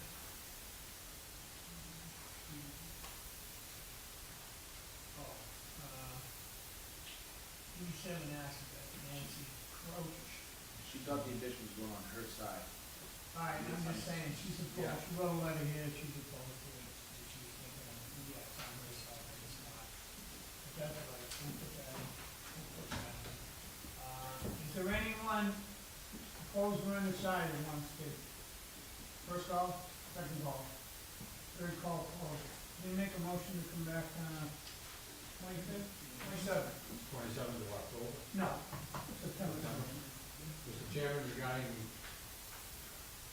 case number 22-60, Brian Travis for a variance to add a 8-foot addition to the driveway side of the home on premises number 91 Astor Road. I make a motion to have the hearing moved to the 27th of September. On the motion, stand out, all in favor? Aye. Opposed, so moved. Further on tonight's agenda. Curlo and he's gone. DBA 2265, Pete Heineken for a variance to construct a new mudroom and a covered porch on the premise 46 Curlo Road. Good evening, Mr. Chair, members of the... Name and address for the record. Keith Hinsman, 47 Kenburmer Street in Hall, Massachusetts. Here with me tonight is Steve Donovan, owner of 46 Curlew Road. He lives there with his wife Lori and their children. You need 10 minutes to find that. Yeah. It's wicked frustrating. It's on the corner, and so But you have a number on that wrong street. but that's because our mailing address is 48 Plover, and so some of our utilities is 48 Plover, and some of our utilities are 46 Curlew. And actually, when we bought the house, it was really hard What's to the figure out. mortgage there? What's that? What's the mortgage there? 46 Curlew. Oh, it's got. Yes, sir. So why didn't you put it here? Well, I think we did label it as 46 Curlew, but because that's what the city jacket has it. But the mailing address and the mail will only come at 48 Plover. Now, the lady there, 2 streets over, the mailbox is on our street. That's wrong. But that's what the mail. When I first bought the house, that's what She they said told that us. poor guy gone through so much horror show because no one knows where he lives. That's wicked hard. It gets wicked confusing. So we always have to go through it. Like, I'm not shady. We have 2 addresses because it's the only way to describe where we are. So I'm sorry, go ahead. Oh, quite all right. We'd like to construct a mudroom that would face Curlew Road. Yep. And the required setback at Curlew Road is 25 feet. The existing setback to the existing house is 27 feet. And the proposed setback from Curlew Road to the new mudroom and porch would be 17 feet. Really just asking for a modest mudroom with a small porch to cover your head as you get in the door. Proposed mudroom is 63 square feet. Proposed porch is 42 square feet. And the proposed mudroom and porch are shown on the plot plan, and then you can see the look and appearance of the mudroom on the architectural Cover and plans. match the house. Exactly. Okay. Yeah. And I'll let Steve speak. Hi, yep, Steve Donovan, 46 Curlew Road or 48 Plover Road, whichever you prefer. I did speak to all my neighbors, and it might be a little confusing. You look, submitted support from twice from 52 Curlew Road. That's because my neighbor sold the house and moved as we supplied this. So as you know, I'm not creating new people. No, 60, yeah, it's just 52. Yeah, but it was Colleen Ryan, and then we just, someone just moved in, and I got his support as well. I'm not sure if that made it in. Lee Brandenburg. Yeah, maybe. Yeah, but just so that you know that why there's 252, and he's the only abutter on that side. And my neighbors across the street, they both wished me well. I didn't get anything signed from them, but I let them know, and there wasn't any ill will. There's a neighbor behind me who this wouldn't affect, but he's abandoned that property, and so he's not really there. You paying funds? Yeah. High funds? I thought about it, but instead I'm building a mudroom. No, I see. Yes, sir. I have no questions for you. No questions. You can have a seat. Thank you. Anyone want to speak in favor? First call, second call, third call, council. Get you home at a reasonable hour. Yeah. 11:30. No, I couldn't find the house either for a while. You know, I don't know what's going on, but now I'm thinking about maybe that generate more votes down there in Ward 1. We got 9 addresses in one house, and we'll have to Wasn't look. the same guy, right? No, it wasn't the same guy. 20 years ago, and we won't get into that story. But I just had one question, and maybe I missed it. When the mudroom gets extended to the right side of the house, how close are we away from the 17? 17. Okay. No. And the house that was abandoned, you're talking the one that's to the left, really? Yes, sir. Yeah, it's Yeah. the one that has raccoons going in and out of it. Yeah, I The know. raccoons are- No, I know. It's right next to the Tuckers, right on the corner, one bidder, and right. Yes, sir. I believe the neighbor Yeah. who pointed to me is going to purchase that. Nope, that's all. I'm in support. It's good, and he can take care of, yeah, I'm in support of the raccoons and 46 and 48. Counselor, thank you for hanging in all night. I know you're the only one that does that in this city, thank you. Ding ding. All right, anyone else want to speak in favor? Last call. I'll let out of hearing closed. I have a letter here from the DPW. We have reviewed the submittal of the above referenced project and have no comments. Is there anyone opposed or undecided? First call, second call, third call, gone. I'll be voting in favor. In favor. Could I have a motion, please? Mr. Chairman, regarding case 22-65, Keith Hinsman, for a variance to construct a new mudroom and a covered porch on the premises numbered 46 Curlew Road. Make a motion to grant the requested variance. Second. On the motion, seeing none, all in favor? Aye. Opposed? So moved. Thank you. Glad the raccoon out. Well, I was gonna start with 42 units, and then we went down to the mudroom.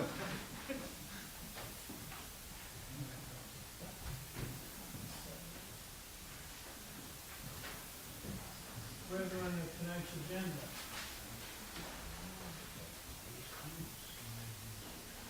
CDA 2266. Bruce Cruz for a special permit to construct a large family daycare on the premises number 36 Grogan Ave. The applicant or representative here. Hello, Mr. Chairman and the members of the board. Oh, actually, it's not to construct. That's what it says in the, I guess when you requested. But you are, because you're putting in the first family, aren't you redoing the first floor all over? We're not redoing, because this came, we've been running the daycare there ever since we bought the house. I didn't know. It says you're constructing a new business. So what are you looking for? Well, the thing is that we wanted to fix the basement. So when, the lady's name, I don't remember that. So when she came out, so she asked my wife, oh, you run a daycare? So my wife said, yes. So then she says, oh, do you have a license for it? And then she says, yes, I have a license for 10. And then on top of that, she, you know, and then she said, oh, you know, you need a permit. I said, To run your daycare? yeah, You said you have one. we have the license from From the state? from the state. But you never got a permit to run a business? No. Go, Right. Right. yeah, because but the thing is that when we started, we only had 6. Because she started back in 2005. So ever since we've been living there, and then she applied for the 10. But we never knew that we needed to get a special permit. Now, you have no permit to run your business, and you were doing the first floor over. No, we're not doing anything over. It says, you get the kitchen, you get the kitchen area, what I do though? No, I think that's just the way. Yeah, but it looks like it's being the way it was penciled, I thought it was no, all the way. because, Yeah, we're on the side, right out, down there. Well, when I get something like that, I think this is what you're doing inside your house. no, that's the way it is. That's the way it is? Yes. Oh, Because, as is. because the thing is that what we want to fix is the basement. But this is like a layout for things we think, Yeah, because that's, you know, but you fill it up. huh? You fill it in, right? Yeah, because that's what I thought I had to do. So, what you're looking for is to get a large daycare. Yeah, because actually, What are you doing in the basement? the basement, all I wanted to do is just fix it up, you know, put my washer and dryer downstairs. So you just go get a permit, and what would you gotta do for your renovation? Hmm? You doing renovations down there? Well, yeah, fix the basement up. Put walls and stuff? Yes, yes. Right, so you get out and pull a permit to do that, Yeah, we, not here. You get out there and you pay for a permit, what you're gonna do, what's it gonna cost you to do it, they'll tell you all that. Please tell me what it has to do, just so we can get it. Basement renovated. Yeah, I think Kathy Nugent went over a pre-inspection, that's when she realized it was a large family daycare, as opposed to a small, and she go and dimension it, special permit, so we. All right, but now he wants to do basement, Now put up walls. We get plans as well. Okay. Get it? You come down and see the man? Yeah, because Okay, I think we asked a contractor to do the work, because at first I was gonna do it on myself, right? Pull the permit and do, but it's too much. So then I got somebody. So he went and applied for the permit, but they said that first we need to do the daycare permit. Right. Okay. All right, let's take care of that. All right. Everything's the way it is. Yeah, now. it's no new construction, no Anyone have nothing. any questions? So we're giving them a special permit, the one we got now, the Right. basement. Right. And then he's gonna have to go see them again. And get a big- Yes.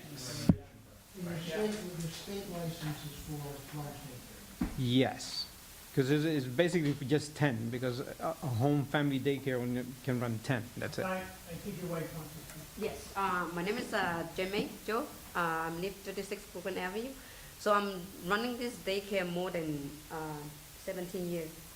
So the current address is we renting. So after when we bought this house, after we bought it, I already have the 10 license, carry 10 children.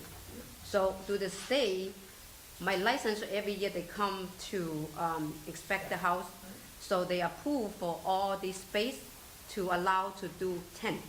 So I don't know, we need to pull a special permit to do a large family daycare in Quincy. So they also, she talked to her manager, they say, oh, we will put communication with the Quincy Hall, but we never get back from my licensure. So right after that, we have to come to the hearing to pull this permit, but we don't know how the process is going. So that's why we need to know and how we can get this done. We're gonna make a decision tonight. After that's done, go down and, right, if it goes well, go down and pull a permit to do the downstairs door. Thank you. Have your contractor or yourself go down and pull a permit.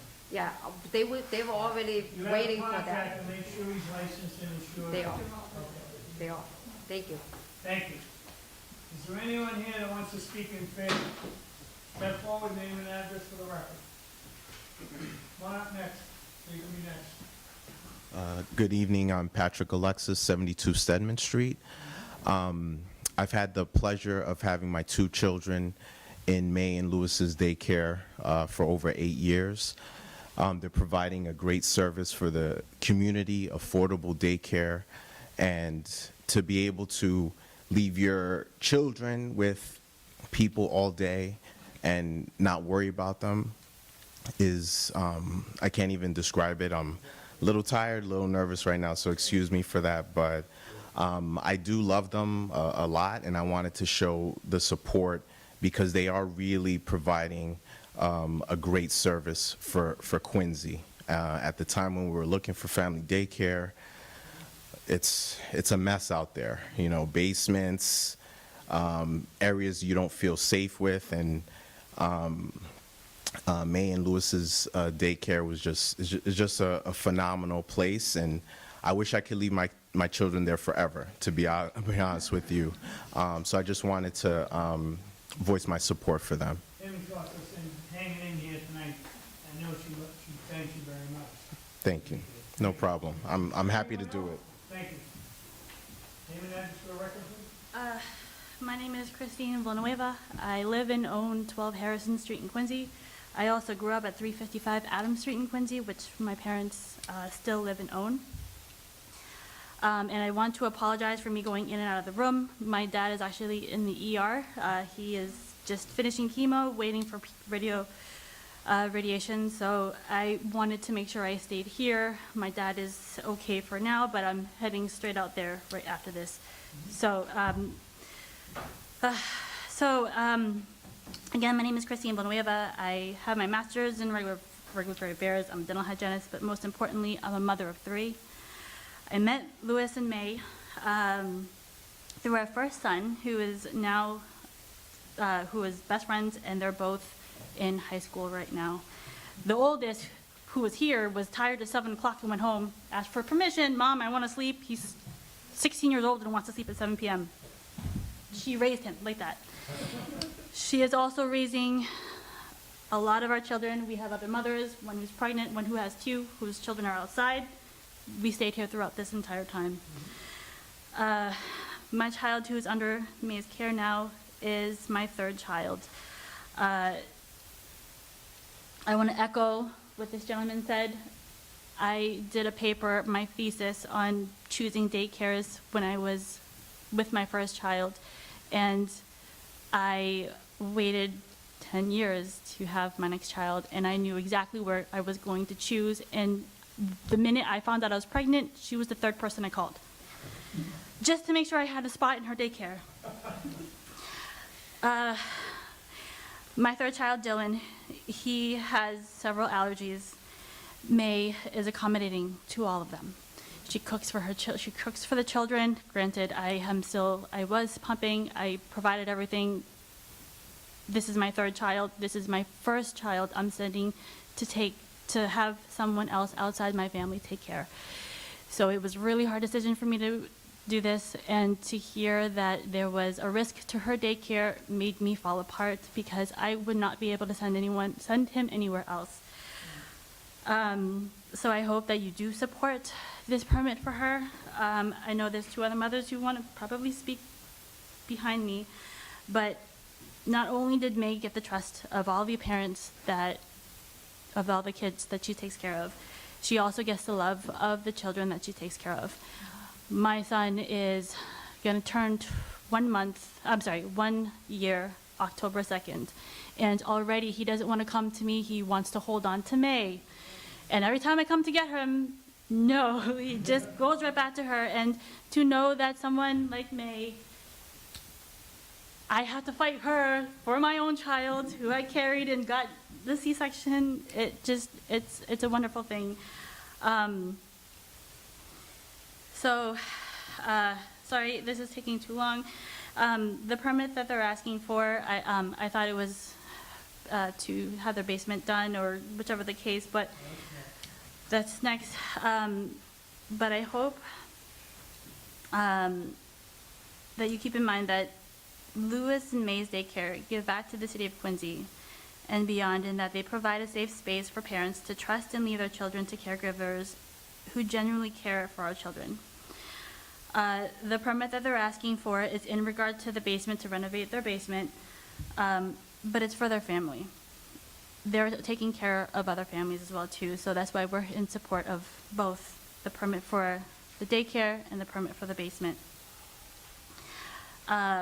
Dear Chairman Akins and the Quincy Zoning Board of Appeals, my family respectfully urges you to consider granting these special permits. Thank you. Thank you. Anyone else? Anyone else want to speak to this? Okay. Hi, I'm Yen Morgan. I'm actually not from Quincy. I live in 996 Metropolitan in Milton. I have a 15-month-old daughter that goes to May, and I just want to let you guys know that it's really hard to find daycare. It took me a long time to find her. Even if I go to like a brick and mortar business, they put you on wait lists. They sometimes don't respond to you. They don't call you or respond to emails, so it's really hard to get a spot. Daycare's spot are very rare, I want to say, and hard to find. And I'm also pregnant, and I'm already telling May that I want my baby to go to her. So I really need the spot. So I hope you guys would grant her the permit, because it's really hard to find a daycare that's reliable, and you need to, like, you know, trust them, and so you can go to work. And both me and my husband work, so we need daycare. So, thanks. Thank you. Anyone else? Boy. Hey, you guys need a daycare? Leah Bomforth, 18 Garfield Street. I grew up in Quincy, Snug Harbor, Central, Quincy High.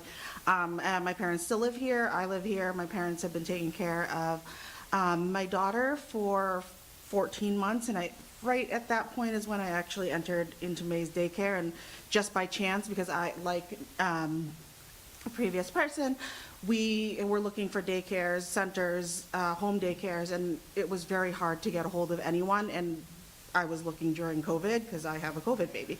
And so she luckily called me back and said she had an opening, and I just lucked out. And I'm so lucky that the two of them are very caring people. They care for everyone like they are family. My daughter calls her May-May. May-May's the only one that can cut her nails and, clean her earrings, take her earrings out, change it out. And then when I got pregnant again, I wanted to make sure that May knew that I wanted the other one to be in there too, so it was in her ear. And she said, well, my son's friend's mom is pregnant, and that was Christine, so I was like fighting for her. And my youngest daughter just started on Monday. So I'm very thankful, and I hope you guys support her permit, because there's no one better. Thank you very much. Is there anyone else? Last call? Call up out of hearing closed. Huh? You want to take those? Wait, I'm not done. Oh. I'm not done. Inside one, DPW.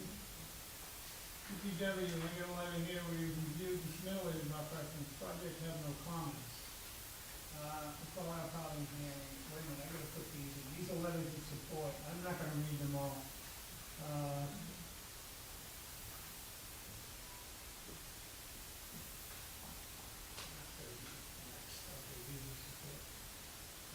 Long letters all about your place and how sweet you are. Sarah and Hera, Leanne, Mara Belfour, Renee and Bella Caparano,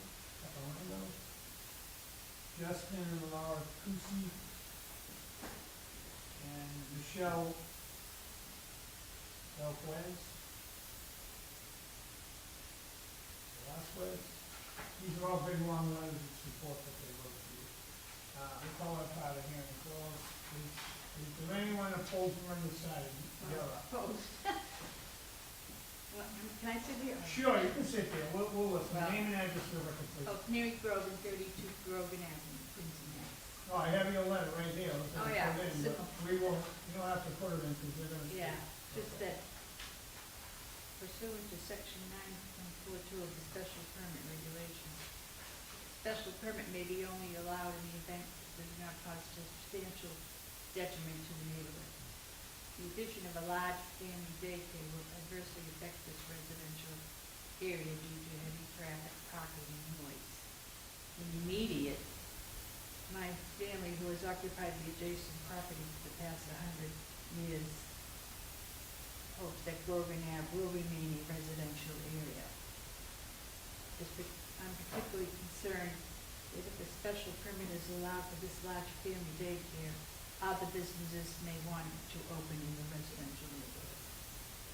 Furthermore, the addition of 465 apartments at Hospital Hill with 590 parking spots will be completed in 2023 will add to the congestion to traffic on Quarry Street in the surrounding neighborhoods. Grogan Ave is right off Quarry Street. And for these reasons, I respectfully request that the Board of Zoning Appeals deny the application for this special permit. Thank you for your time and consideration of this matter. Thank you. Thank you very much. Okay. How long have you been at that address? Since 2007. It's already like 16 years. You've been at that business doing that? Yes, doing the same thing. Did you know that? Well, Yes, they. Oh, if they no, know no, that. whoa. If I may speak, I'm Sarah Yeah, Capitroli, Mary Ellen's sister. Sure. Our family actually is Grogan, so we're at Grogan, we grew up on Grogan Avenue. Family, we still Lewis, our home, that, Yeah, house I know probably. Lewis very well. Name the street? Yes. The family? Yeah, Cool. after my grandfather was That's cool. a stonecutter and Mason was a farmer on the street. But in any case, we knew that they were running a daycare, which we never really objected to, but when we got the zoning letter, it said a large family daycare, which we weren't sure what, Yeah. that That's means it. another, I think they have 10 children there now, does that mean? No, that's max. Oh, Set the max. There's always been 10. It's always So they 10, it's can't not, add- never. so we thought they were doing an expansion inside the house due to the plans that you looked at as well. So you think, that's what we thought. Right. It's like taking out things, putting in big rooms for the kids. Yeah, that's what we, it was our understanding as well, that they were I would've thought that adding too. additional children, creating more congestion Right. at the property. And where my sister lives, like, it's not a, no, we're very close. It's a very close. Yeah, you are. We grew up, Right. she lives in my grandfather's house right now, and they live in the house that. Has there been any problems down there at all? I don't think so. No. Yes, they have one problem. Just the traffic. No, the problem with each other? What? Oh, traffic with it. But what? Well, yeah, I have to back down the driveway, and if there's cars on that side, it's like, just, it is a little difficult sometimes. But, Where the people park yeah, to make you get in and out? sometimes. One You can time, make sure that will never happen again, correct? Yeah, but basically, most of the time when the people come is only in the morning to drop off, and they're not there that long. No, they're gonna pick up at night, right. But, Like 10 minutes, 5 minutes, but if what they're on if- your way out of your house, it could get angry, you know what I mean? Just make sure they park in. Yeah. All right. what does large daycare mean, though? 10 max, Not more. 10. No, not Right. more. That's what they like. Yeah, but we never said They more. don't have any more. Yeah. That's what they have. It's not, yeah, it wasn't clarified. No, it wasn't, you're right. So, Because they said And you I was got it thinking in the there. same thing, like, you're doing 16 years, and nobody said anything. Because They of were when called the we, state, they No, were we called got the it in the state. mail. They when said- we see the mail, when we see the letter, and I say, why they say building, we didn't even, when I talked to the lady, and then I said, I Because think, we never gave you one, so we think you're building one, and you give me a set of plans to put your new kitchen and No, because walls as and you this tell- and that. I didn't know it was already there, it didn't say existing, same as, first floor, this is it, we have this. because I tried It's to like call you're gonna build I tried to call the commissioner, but it's leave us so many time message. I know, we And I got know it. you're so We busy, and figured it all out, at the end of the night. that's why I want to clarify with all these problems, and before I come here, but. We got it. Are you all set? Yeah. Thank you. Thank you. Is there anyone else? Opposed or undecided? I have a letter here. undecided with a question mark. Wait a minute, 1 second, I gotta read this in here, where's the letter? One letter that was. Oh, that was her, yeah, you're right, so we don't have to put that in there, she spoke. And that's all, yeah, and I have it here. And that's all. John Rutherford, 62 Grunwall Road. I mean, when I saw this on the agenda, I kind of figured that it was a daycare that was going on. Someone complained about it, and they just, I just want, everyone to know that this is residential A, correct? And if you are in residential A, you need permission to run a business. And so basically, the city basically just is asking these people to get permission. So now you can get permission and you can legally do it. And so that's how the city works. So you're supposed to, this is just, so if anyone else, I mean, because it is really confusing. What are the rules on a daycare? Like, 16 years, you think, well, like if I want to babysit 100 kids at my house, can I? hey, you can do anything you want. You know what I'm saying? So, I mean, Film everybody. it's almost like babysitting or taking care of other people's children is something that's needed within the community. So, did you have something to say, sir? Oh, I love listening to you. Well, when I asked, like, well, I hear you muttering stuff a couple times. Like, you're very disrespectful. Hey, before you get any further, pal, slow down a little. Slow will ya? down, everybody. Well, don't be muttering stuff. I've seen you a couple times muttering at me, okay? Let me finish. I happen to have hearing aids in. I lost my hearing in the service. So if I have to lean forward, or I have to, because I can't hear. You're also snickering at me a couple times. I've seen you I come to these meetings all the time, and I have the right to stand up here, and I have the right to make a statement, You're not arguing with people. okay? You're not. I have it on video, the whole thing. Okay, John, okay, we got it, you made your point. The city is a joke. Oh, no. It is. Well, why is it a joke, John? Did you get away with it? I don't know. No, it's not my way, but it's a joke. It really is. All right, further on to tonight, let's, We have no one else, we'll call that hearing closed. You want to speak? Yeah. Oh, okay, come on up. I'm Come on up, name and address. He's looking for, no, you're looking for No, one no, no, you're fifty-one. waiting for Fennel Street, right? Yeah. No, that's not that. We're on a daycare now. Oh, okay. We'll call you. Oh, I thought you, yeah, I didn't No, know not that. No. We're getting there. No. We have a motion, please. Mr. Chairman, regarding case number 22-66, Louis Cruz, for a special permit to construct a large family daycare on the premises number 36 Grogan Avenue, Quincy, and make a motion to grant the requested special permit. Second. On the motion, seeing none, all in favor? Aye. Opposed? So moved. Thank you. Thank you. All set. All right, next on the agenda. Excuse me, before I leave, and this permit, do we have to, how we going to get it? Call Special Services, come on. Oh, okay. Public Works. Okay. Just, you need a phone number? We'll give you a phone number, let me write it down. And which one are you here for? No, we're next. Jonathan, case number STR 22-6. Jonathan Gorey and Gina Babetta for a special permit to operate a short-term rental on the premises 115 Fennel Street. The applicant representative here. Fennel Street. No, stay home.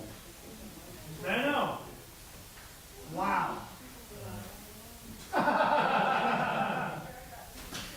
He didn't show. You might have fell asleep.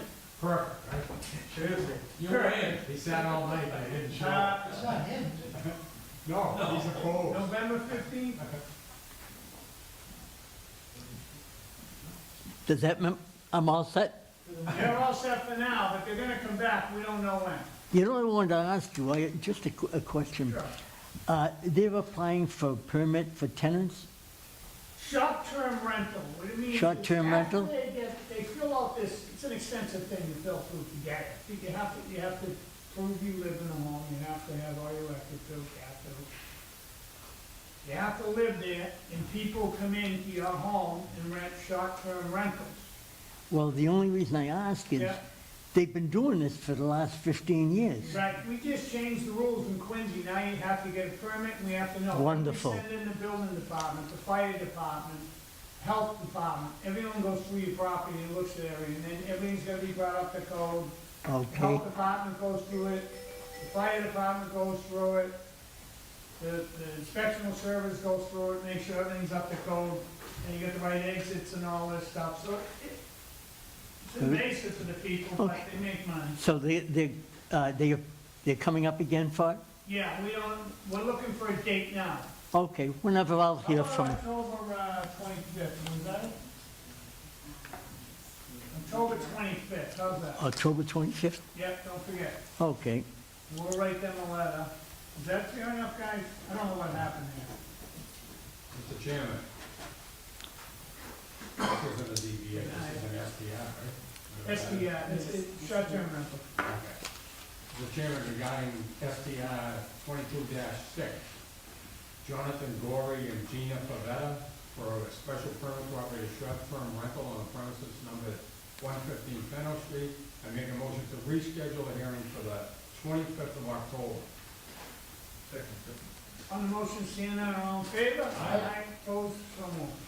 You know why they're doing that? So we can keep track of how many are coming up from us now on number 7. Thank you. 25th, Okay. 6 o'clock. He walked out, I wanted to get him on tape. No, he's got it on you. Oh, he's got it, that's what I want. Thank you very much. Thank you. All right, sorry about that. You guys have a tough job. Yeah. Good night. We're all quitting tomorrow. Enough of this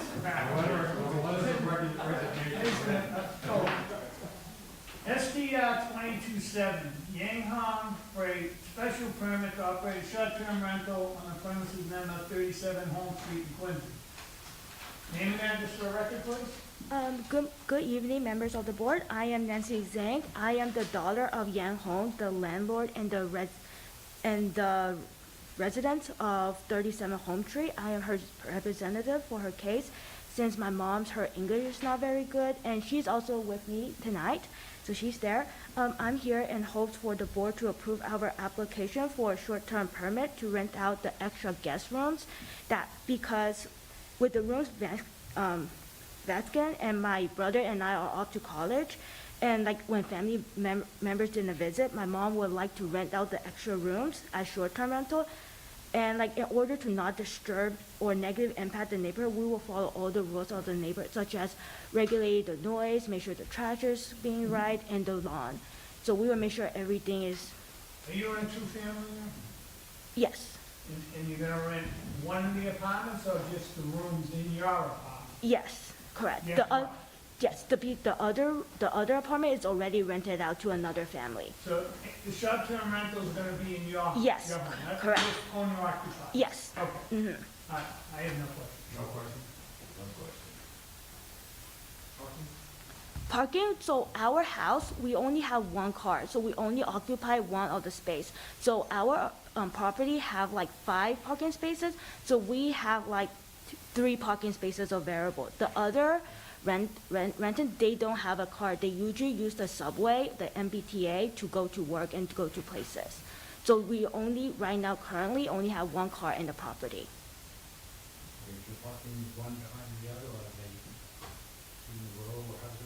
So one is in the side, so we park 3 in a row and 1 on the side. So we make sure that like they will have a space to move in and out. No problem. Does anyone like to speak in favor? Back there, anybody? First, second, third, all that closed. Anything from DPW? We reviewed the submittal for the above reference project, we have no comments. Because by the time I hand it to you, it'll be over.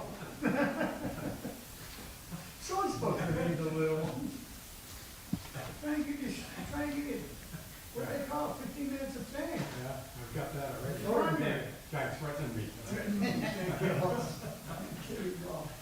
Is there anyone opposed or undecided? First call, second call, third call, closed.